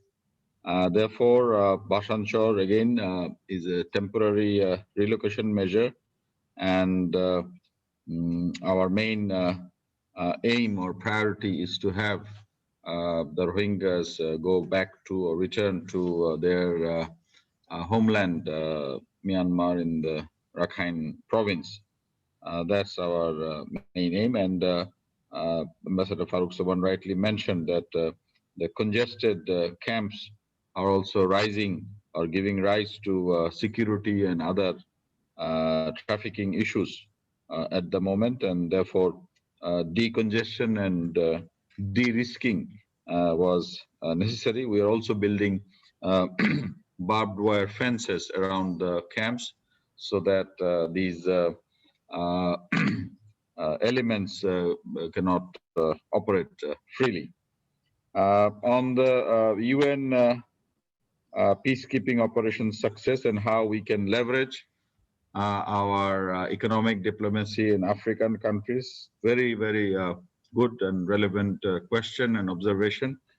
I think we have already missed out our troops because of their very good performance and sincerity and engagement with the local people have already won hearts and minds in many of the African countries. Sierra Leone, for example, they have recognized Bangla as one of their official languages, and many other places, Sudan, and all the places that they have operated, they have earned good name and success.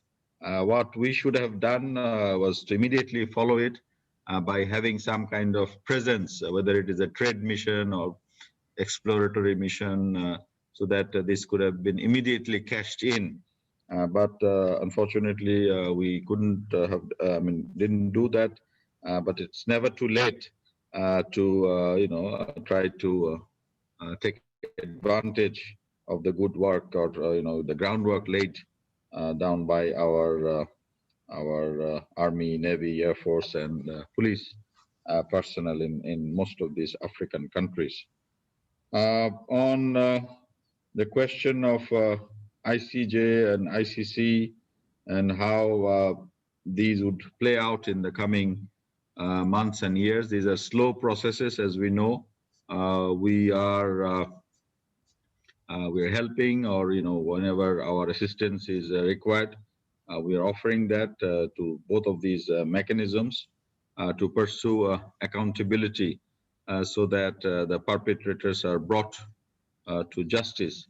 But more importantly for us, some kind of accountability or justice or movement in that area will also help build confidence in the minds of the would-be returnees.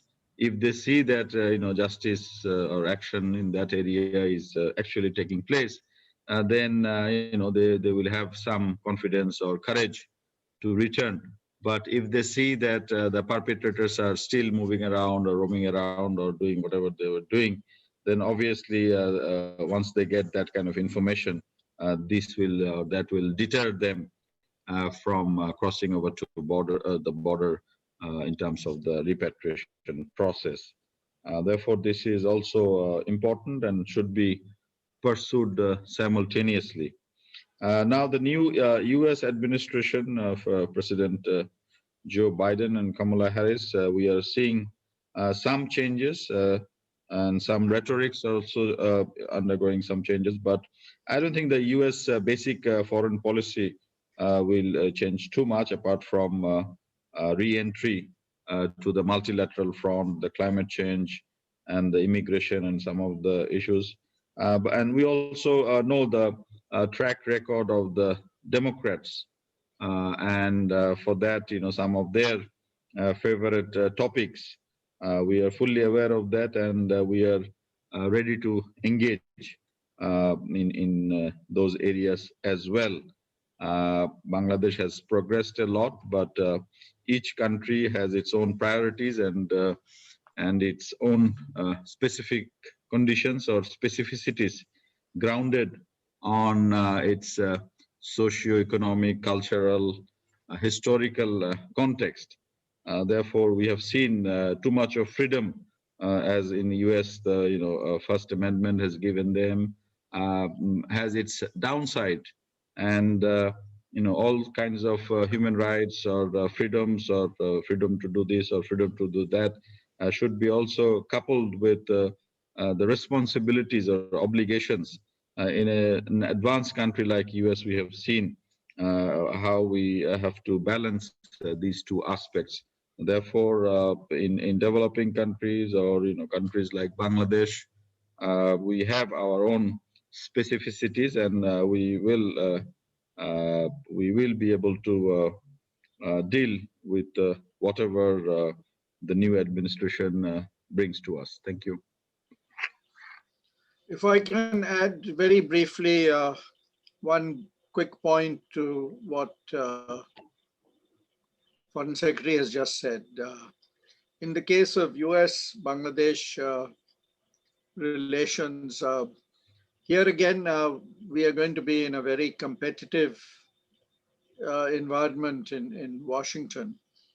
And my recommendation has been that we need to work hard at increasing our public diplomacy in Washington in order to get the attention, whether it's on the Rohingya issue or whether it's market access, because the US is still the most important market for our RMG products. And once we graduate, we want to continue to be very competitive in the US market. So one of the things we need to do in the US is to build a strong relationship with the 5 or 6 key power centers in the US.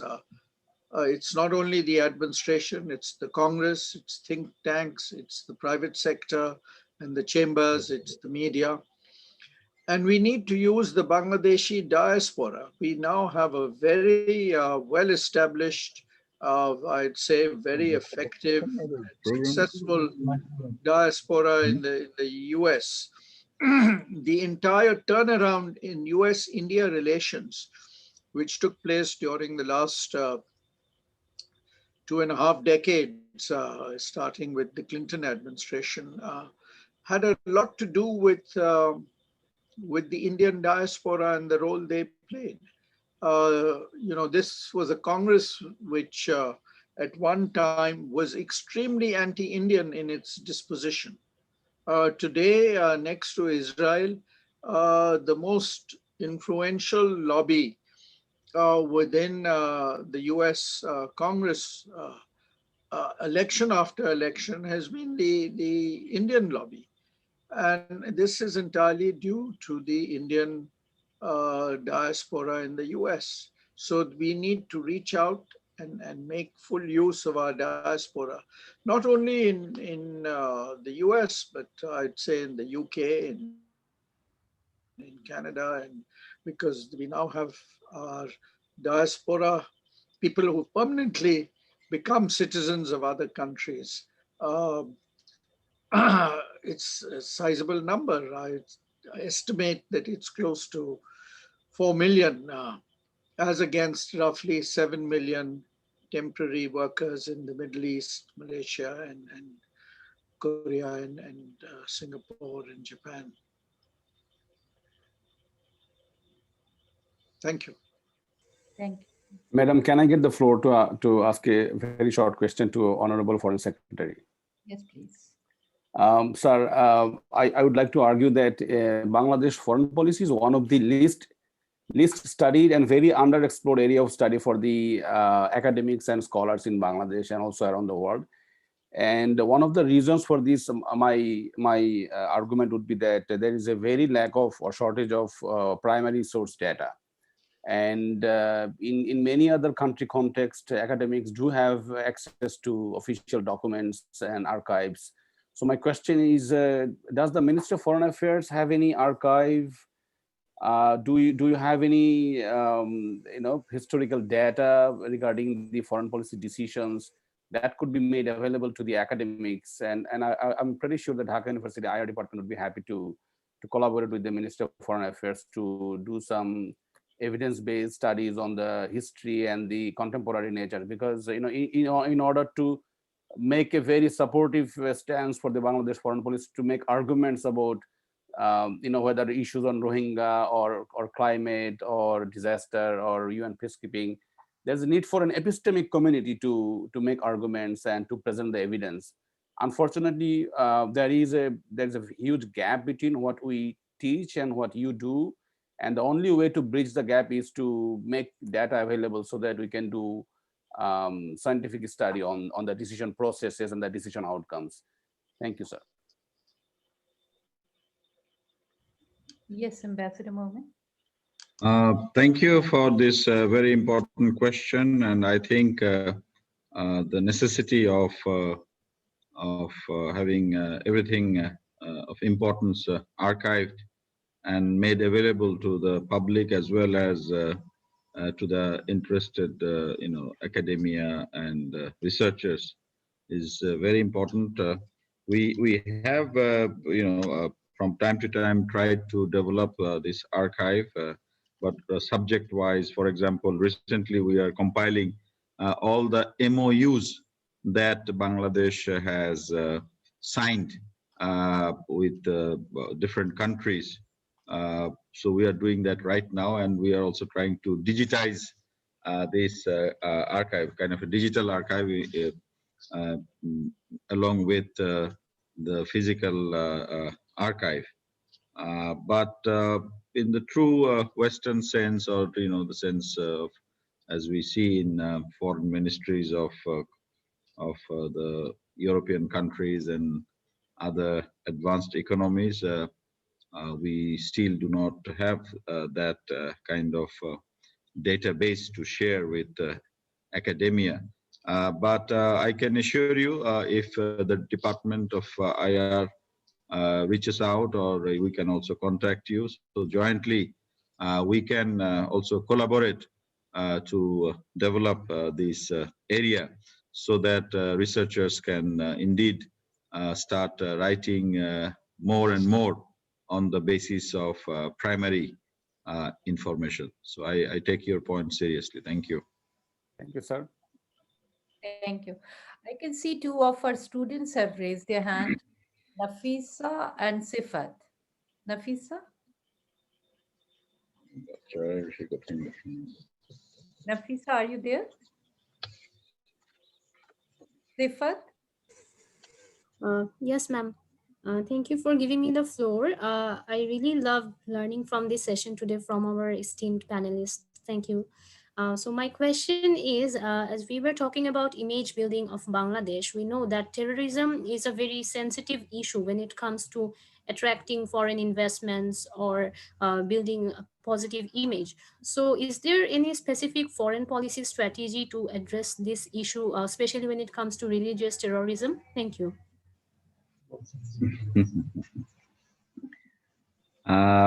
Yeah, let me respond first, and maybe Ambassador Farooq Subhan can also say, because I think the BEI has been, taking many steps around or surrounding this area.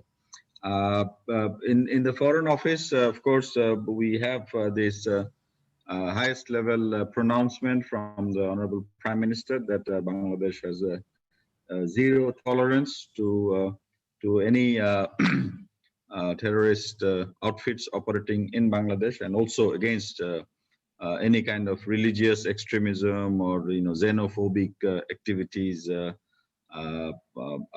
We take it very seriously. And when I was at the United Nations in New York, Bangladesh used to take part, and in fact take a leading part with other member states interested in this topic to raise our voice against this menace, and especially after in the wake of the holy artisan shootings or killings, we had to redouble our efforts. It was a wake-up call for all of us, I guess, that we were always proud of being a nation with secular ideals. Our war of independence was fought on this very basis. Therefore, religious extremism in whatever form, imported or otherwise, has no place in Bangladesh. And I think there's a huge opportunity to work with students, with teachers, professors, with families. Whole of society approach should be taken. And of course, from the government side and the law enforcement aspect of it has to be also fully ensured, which is there. But I think there needs to be societal mobilization, and the students can play an important role in this regard. Ambassador Farooq Suhan. Yes, thank you, Foreign Secretary. I fully endorse everything you said. I think we fully subscribe to the approach of a whole of society approach to tackling this problem. And then I think it's also very important that we project effectively what we are doing in the public domain, in the print media, and what has become very important, and this is a topic which we haven't really touched upon, but which I think is going to be of critical importance in the years to come, both in terms of public diplomacy, but in terms of diplomacy in general, in terms of tackling issues and problems like countering violent extremism or attracting foreign investment or image building. It's the use of the social media. How to do that effectively, productively, because this whole problem of radicalization, a lot of it is happening within the domain of social media. The other issue, of course, which we need to address is education.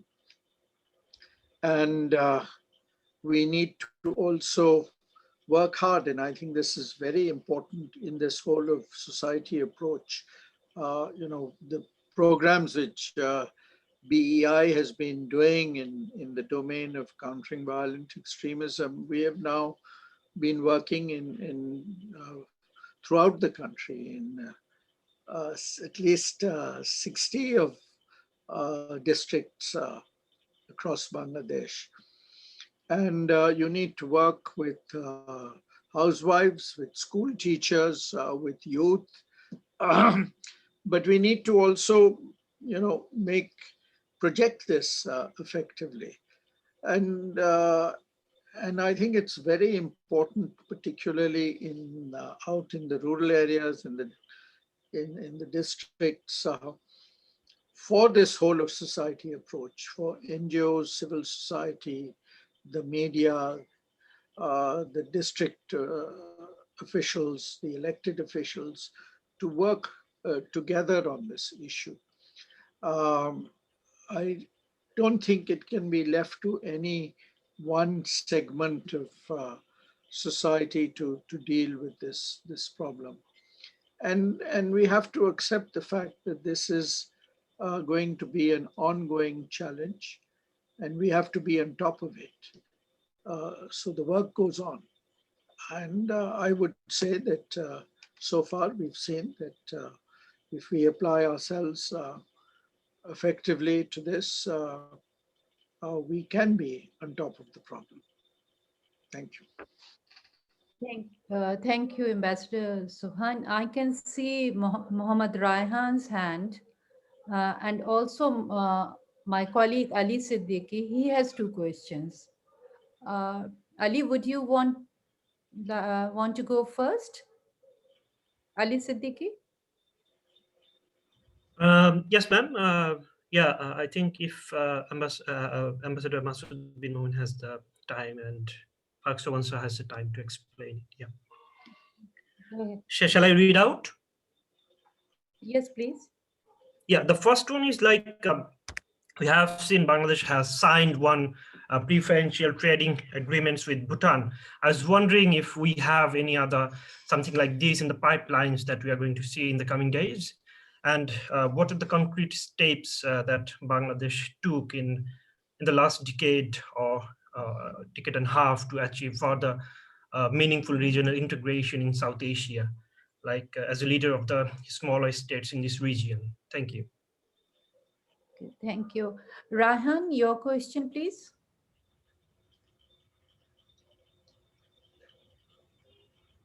Thank you very much, ma'am, for giving me the floor in this session. I would like to ask a question to our Honorable Foreign Secretary. The question is that Bangladesh has a long water dispute with India, and there is a Tista water dispute. And what is the current progress of this dispute? As we are, what are the diplomatic processing of this dispute? As we are Irish-Australian and we sometimes face this type of questions from the others. Okay, thank you. Uh, uh, yes, Yeah, let me respond. I think I started from Delhi at 4 o'clock in the morning, so the day is getting a little longer. sorry about No, it's all right. No, the first question we have, of course, been trying to get trading arrangements of preferential nature with starting from with our neighbors. We have started a conversation with Sri Lanka, Nepal, and Bhutan initially, and also with some of the ASEAN countries. So far, our success has been rather limited.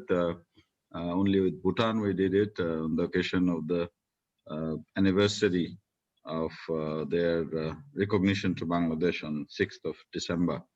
Now we are pursuing with Nepal, and hopefully first half of this year we should be able to do it. Just one or two fine tunings needed. Then with Sri Lanka, we are reactivating our discussions.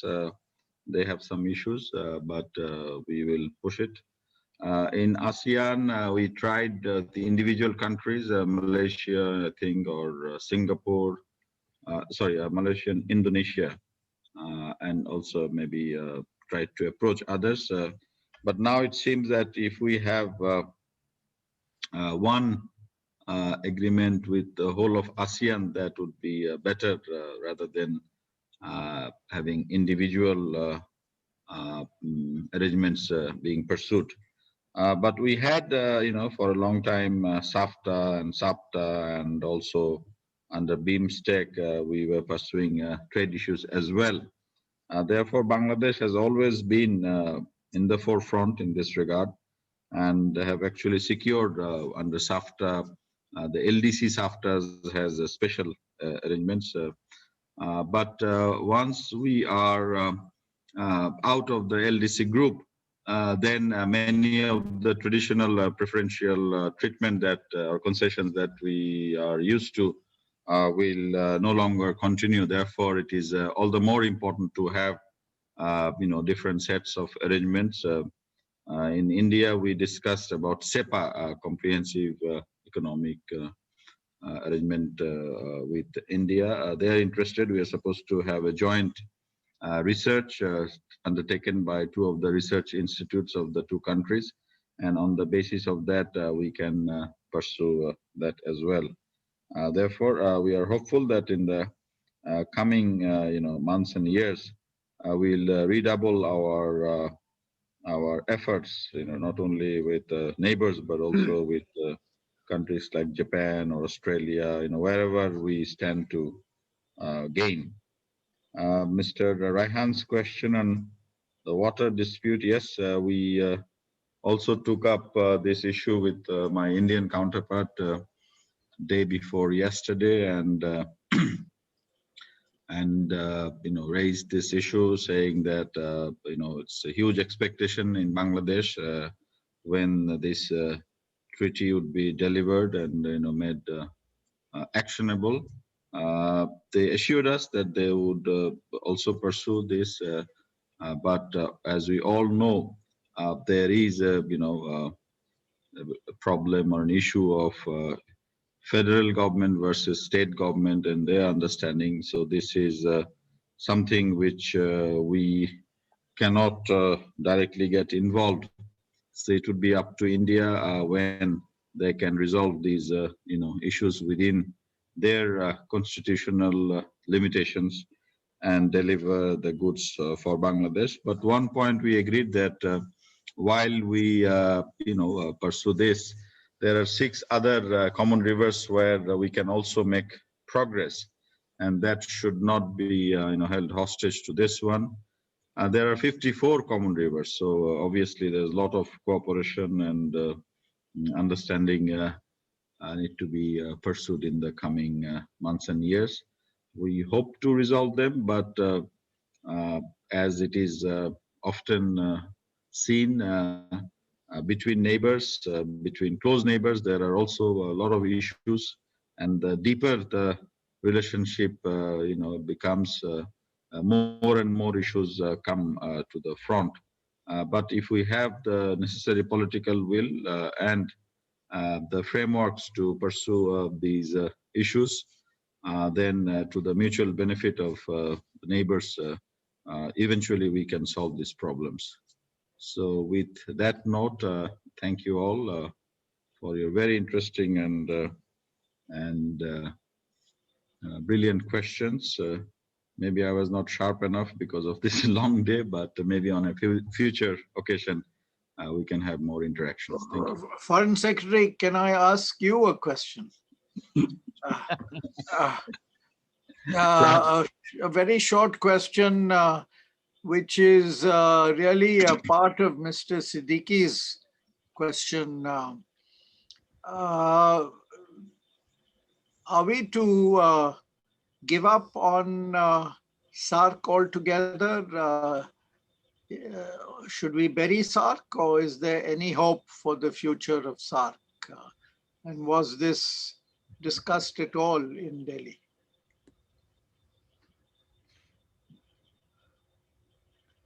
Difficult question, sir. I'll try to be as precise as possible. No, I don't think we should bury SAARC. I myself was in the SAARC Secretariat for more than 3 years, so I don't. I remember that well. I visited you in during that time. I remember it.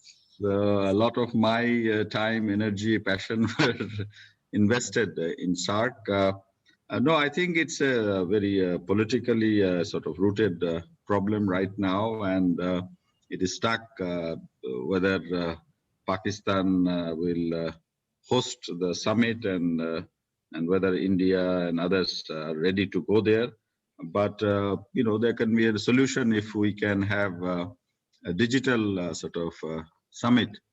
Then this going to another country may be avoided altogether. And the success, unfortunately, is so structured that everything is cleared at the summit level. They have the programming committee, the standing committee, the ministerial committee, and then finally the summit endorses all the activities. So whenever there is a long hiatus in terms of a non-holding of the summit, then the SAARC process gets a little bit halted. And this has happened in the past as well. For years, summits didn't take place, but somehow it survived. So I think this time also it should survive. Thank you. I think it would survive because during the COVID period, we did hear about creation of a SAARC fund, COVID fund, and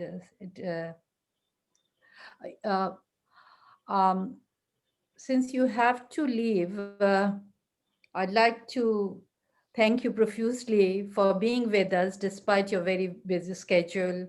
And I can well understand that you did say that you have a meeting, but still you stayed back to respond to our colleagues' queries, and our students are still raising their hands, maybe some other time. And thank you very much indeed for being with us. It was a pleasure. Ambassador Farooq Subhan, I would request you to stay back with us just for 10 more minutes. Thank you. But how long are you planning to continue? Because my meeting is already over. It was taking place in the other room, and they have all gone. Sorry about it. No, 10 to 15 minutes, because I think the last question we will take is from one of our students, Sadia. And then Yes, then we have, Imtiaz, you have 4 questions, 5 questions? only one question, ma'am. Okay. My question is to Honorable Ambassador, sir, Honorable Foreign Secretary, sir. That is remaining in a very close proximity with our 2 neighboring countries, that is India and Myanmar, where religious extremism is becoming institutionalized day by day. and where Islam is the main target, and Bangladesh is the principal victim of their such extremism.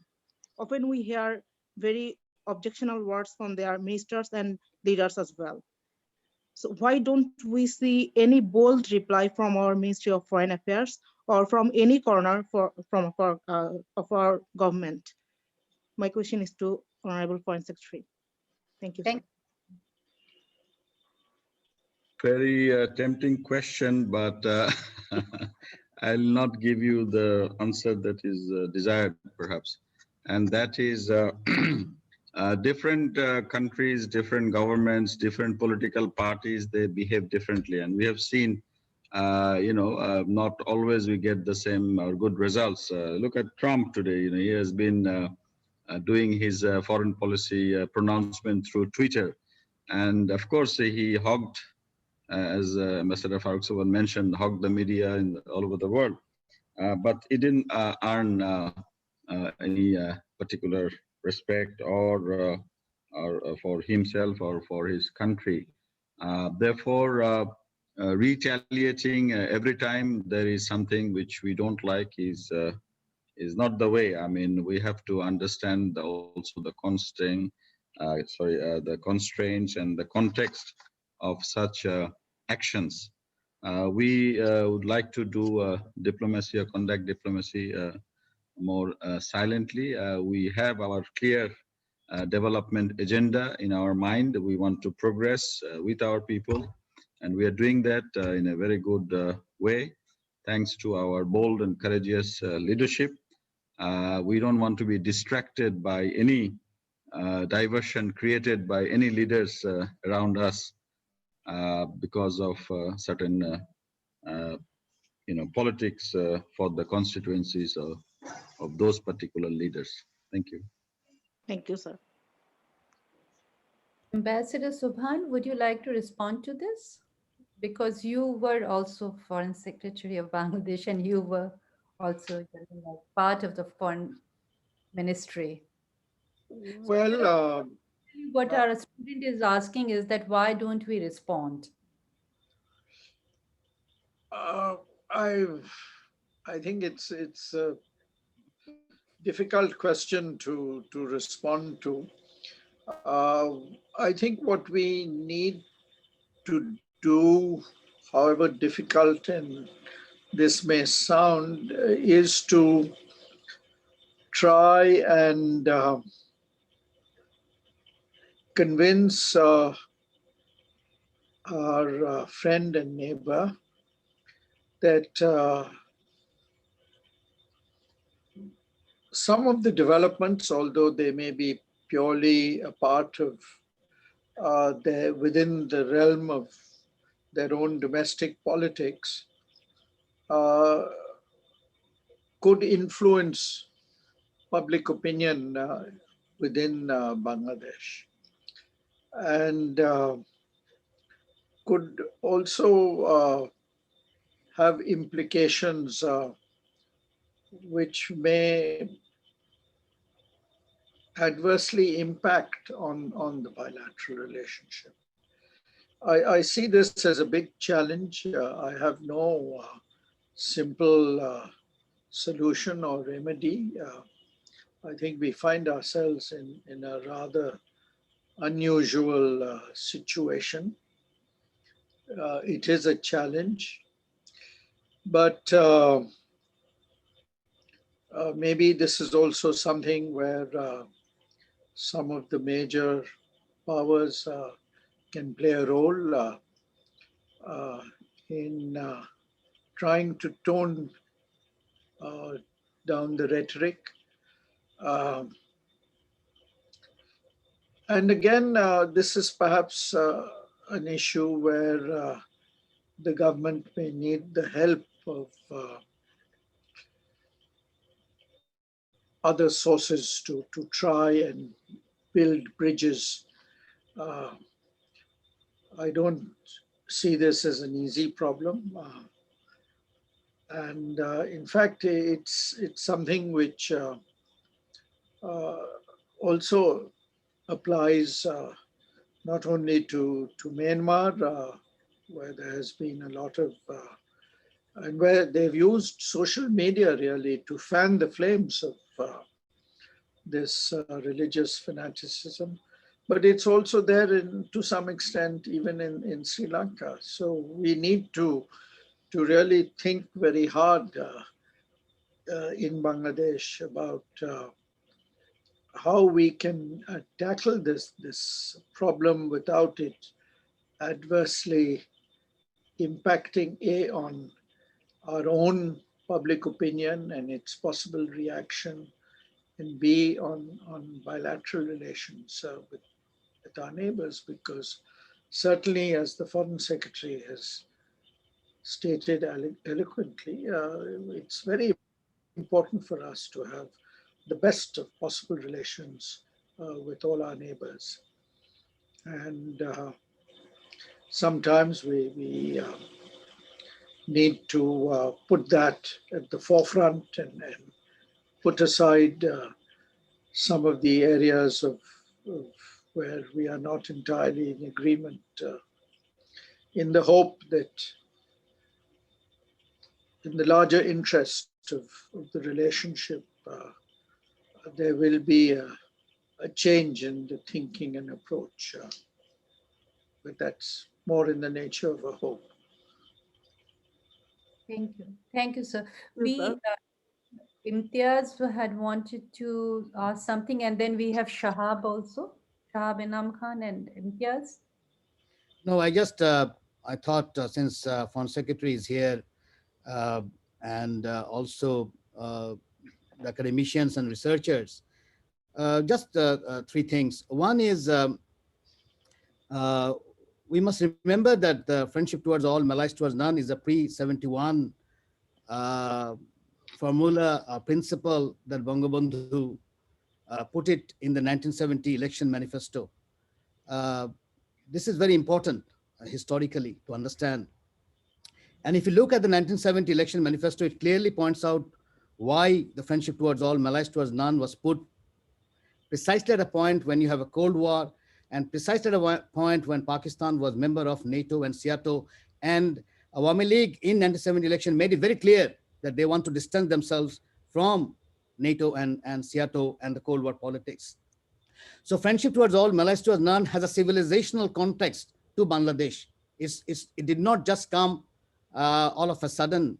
If you look at the entire history of Bengal, this has been a very precise a kind of thing which is civilizational and which is not just it's not pragmatism, it's not realism, it's much deeper than that. So that is something. It's a pre-71 thing. It did not come after 71, and it remains to be core. And there are very few countries in the world actually which has development without enmity. Our development is without enmity. We don't have enemies. Myanmar tries its best. Some other countries have tried their best, but still we don't have enemies, and that's very particular.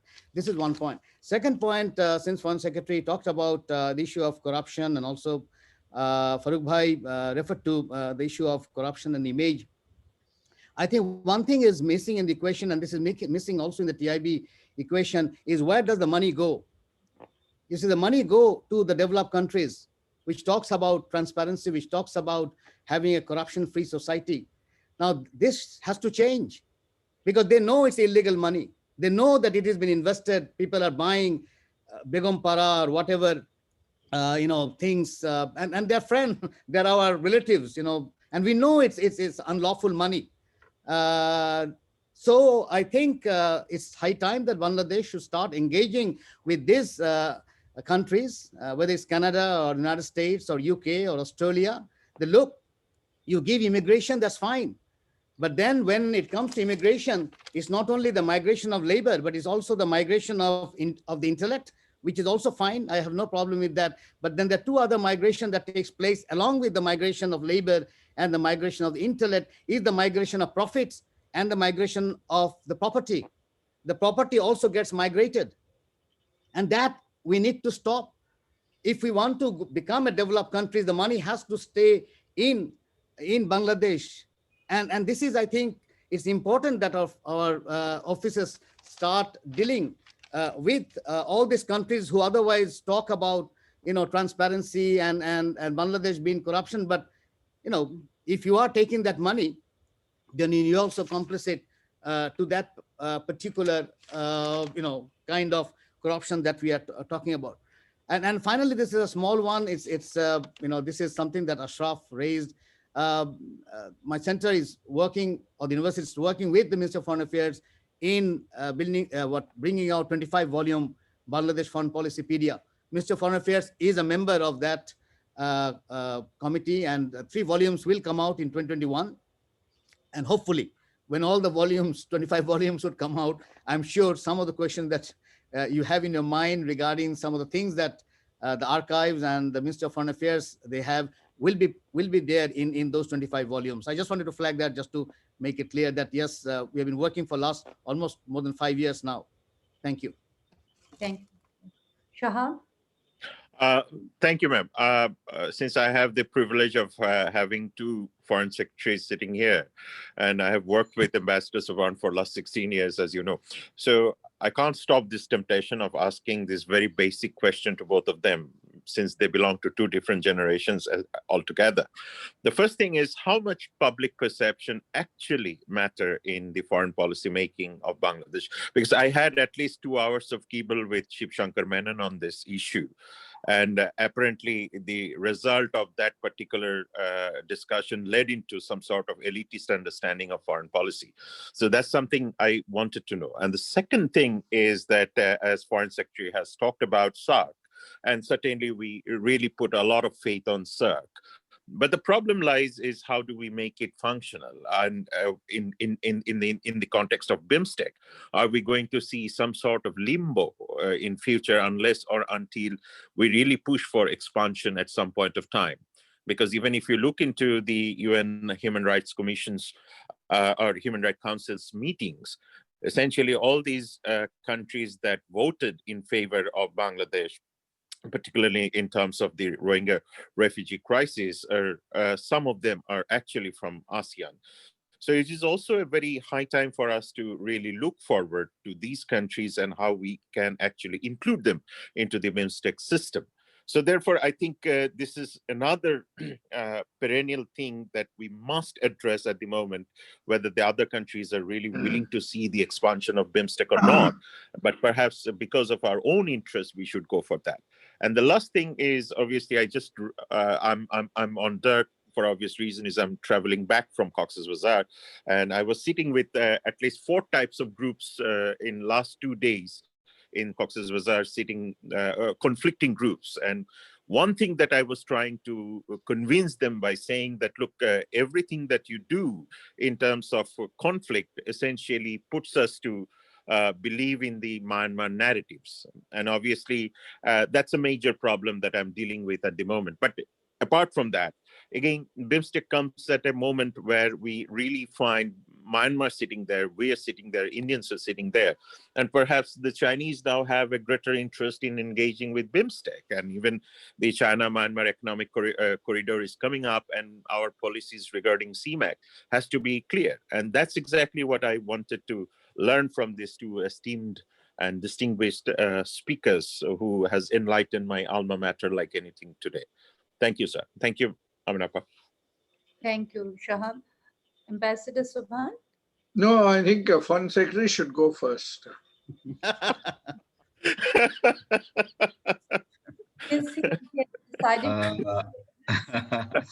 Thank you for the faith and confidence in me. No, I mean, public perception, they do matter. Although we in the Foreign Office or the practitioners may not think that it should be the dominating factor in the formulation of foreign policy. But foreign policy cannot take place in vacuum. It has to have socio-economic and political context, and therefore public perception is very important for accountable governments, and as a democratic country, and as one of the ministries of this democratic country, we have to be cognizant and also sensitive to public perception.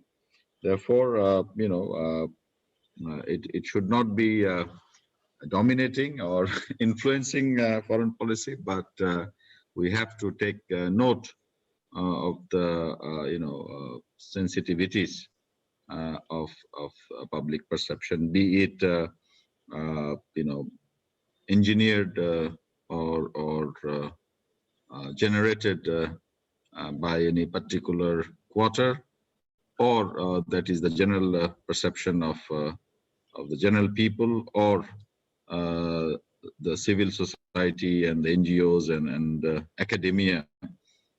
They may have also a collective perception. But in a country like Bangladesh, obviously, it is more complex because, no matter, we have a homogeneous society, but still a lot of, people are not of the same academic level as you'd like to see.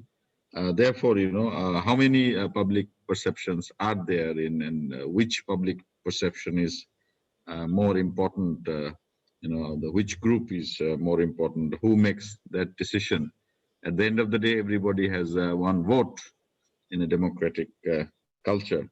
Therefore, these are difficult questions, and we will have to continuously face them and try to adjust our position as long as we are either formulating the policy or executing the policies thus formulated.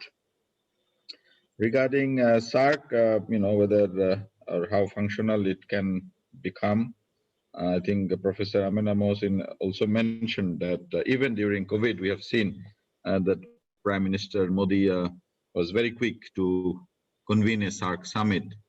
So obviously, he found it a relevant platform, and others enthusiastically joined, and we created this SARC fund for emergency response. Therefore, a single action can trigger a lot of follow-up actions, and SARC and BIMSTEC should not be seen in a competition kind of a context. BIMSTEC has a different membership. Again, we have Myanmar and Thailand, and there is definitely scope for broadening the membership to include other Bay of Bengal neighbors, maybe Indonesia, Malaysia, Singapore, but it has to be at the comfort level of the other members, and it should not be counterproductive, like when you increase membership, different members will pursue different interests, and the more ASEAN members we take, then there could be also kind of a cultural competition between South Asia and Southeast Asian members within BIMSTEC. So I don't know how that will evolve or unfold. In Cox's Bazar, we will have a separate chat with my good friend Sir Anam, and see how his latest inputs can help us to gauge the situation on the ground in terms of the willingness of some of these groups to cooperate with our endeavors to repatriate or start repatriation process. So I'm looking forward to discussing with a friend. Thank you. Thank you. Ambassador Subhan? I'll make 3 or 4 brief points. First, I think Professor Imtiaz made some interesting observations. And maybe this could be a Bangladeshi initiative. In fact, one of my suggestions to the Foreign Secretary, who I'd like to congratulate for the initiative which he announced in his presentation about a program under which we will invite diplomats from Africa and the region to participate in our training programs at the Foreign Service Academy. I think that's an excellent initiative. I've been an advocate of this for many years. And indeed, at one stage, I had even suggested a joint SAARC training program that was given some consideration, but didn't materialize. So one idea, Foreign Secretary, is that, can we think of some initiatives, out of the box initiatives? One I had suggested was this Rohingya Summit Conference, maybe with the ASEAN, maybe with the Biden administration, maybe a combination. The second is on this issue of corruption. What new initiative can we bring to the table? Because yes, the money is finding its way to the West. One possibility is what if this year the government allowed black money to be whitened? What if we were to liberalize our foreign exchange regime and encourage all those people who have, I don't know, maybe $100 billion abroad to bring that money back? That may solve your foreign direct investment problem. You could solve it with our own Bangladeshi money. So you liberalize the foreign exchange regime and give them a dispensation. Maybe you can even give them, like we are giving high taxpayers and people with the largest amount of remittance, special VIP treatment. We can even offer VIP treatment to those people who bring back their money. But the idea is to think of new initiatives. My point regarding SAARC is, and I've said this before, including to my Indian friends, that look, for India and for Afghanistan, one of the most important issues is connectivity. And that connectivity, unfortunately dictated by geography, has to be through Pakistan. So it is in larger interest of both India and Afghanistan to try and revive SAARC in their own interest. Provided, and this is an important proviso, that Pakistan puts this issue of connectivity through Pakistan on the table, on the agenda. And this could be, therefore, a win-win situation for not only those three countries, but also for SAARC.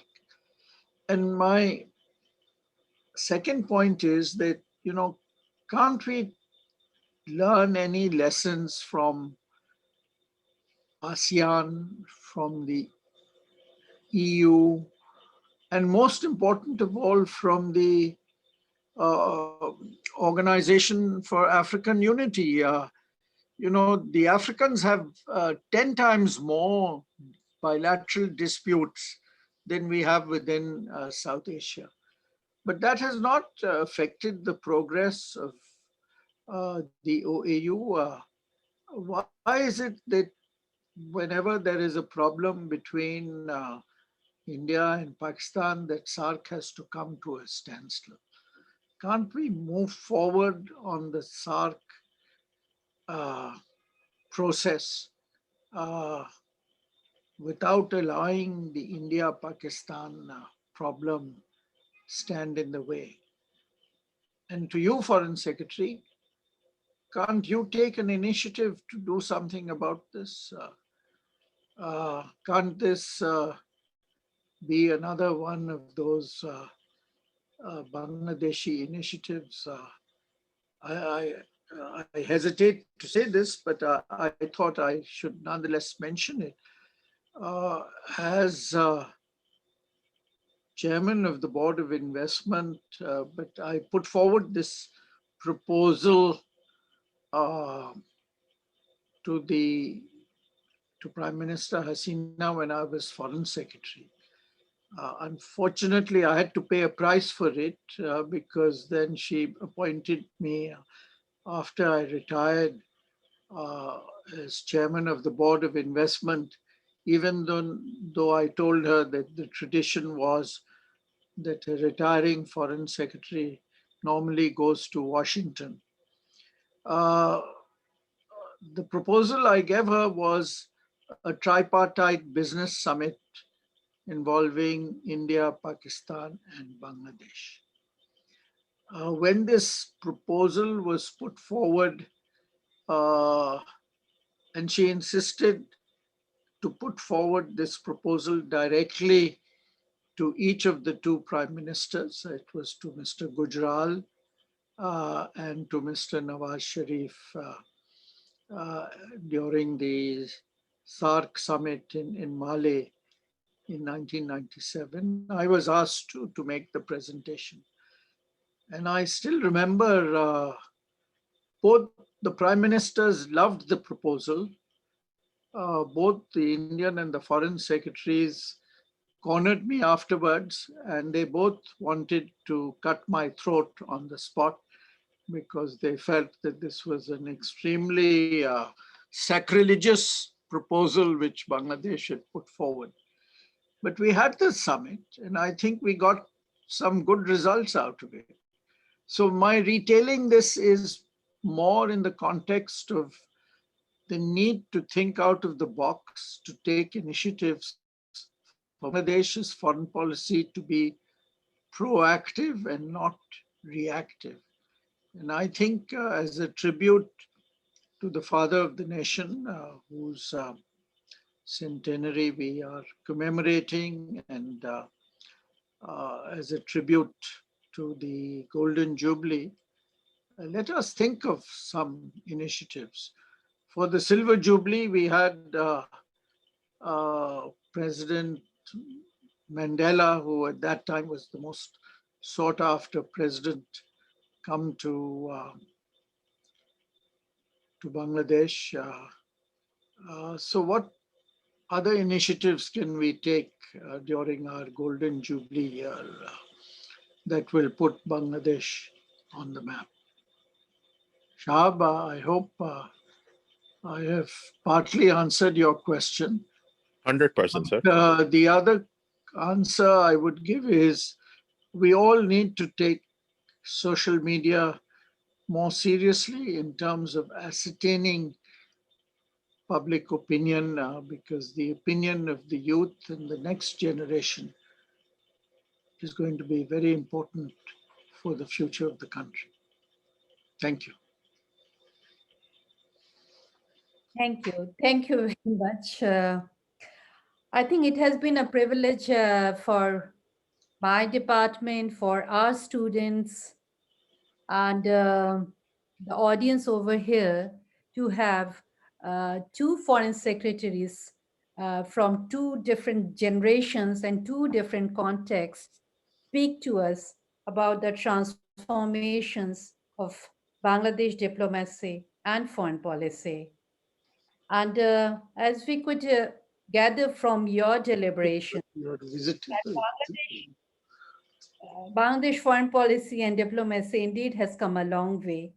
And today, Bangladesh at 50 can rightfully and very proudly say that we have been able to establish ourselves as a credible soft power.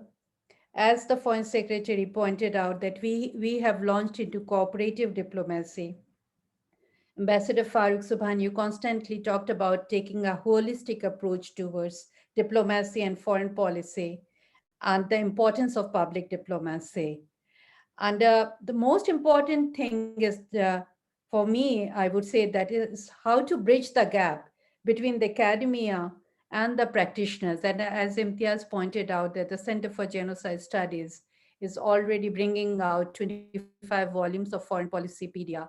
And I would also like to mention that Center for Genocide Studies is also collaborating with the CTTC on counterterrorism, PVE. So I think the process has already started. And if we take it to MOFA, and if MOFA cooperates with us on initiating research on different issues, I think this would be a big, rich mine, big mine of knowledge, not only for improving the image of Bangladesh, but also to counter the arguments that I was mentioning earlier on, as a way of introducing this webinar, that how I was shocked to look at the comments by the UK students.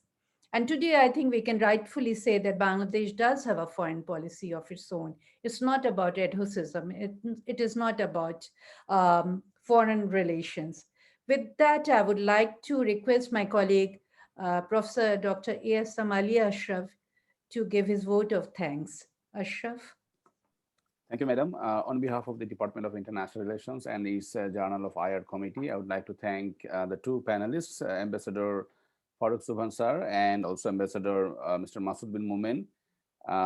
Also thanks to our distinguished participants from many different parts of the world, from Cairo, from Ottawa, from Beijing, from Kuala Lumpur, from Warsaw, and I can see many other different countries. And also there are viewers on the Facebook, and we can't just track them here. And thank you so much for listening to us. Special thanks to the two speakers for sharing their valuable and candid thoughts regarding the foreign policy of Bangladesh and the historical journey that you have provided to us. And it was very engaging.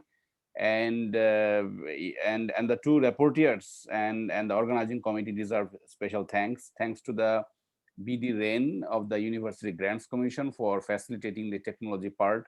Our colleagues, Mr. Niloy Bishwash, Mr. Atik Rahman, and Professor Amina Mohsin, definitely we worked as a team. And the department has been very much supportive of this initiative. With that, I would like to conclude. Thank you so much, sir. Thank you. Thank you, sir.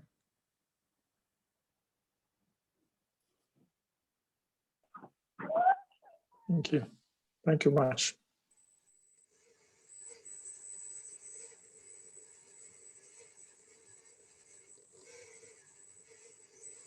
Thank you and goodbye. Thank you. Thank you, sir.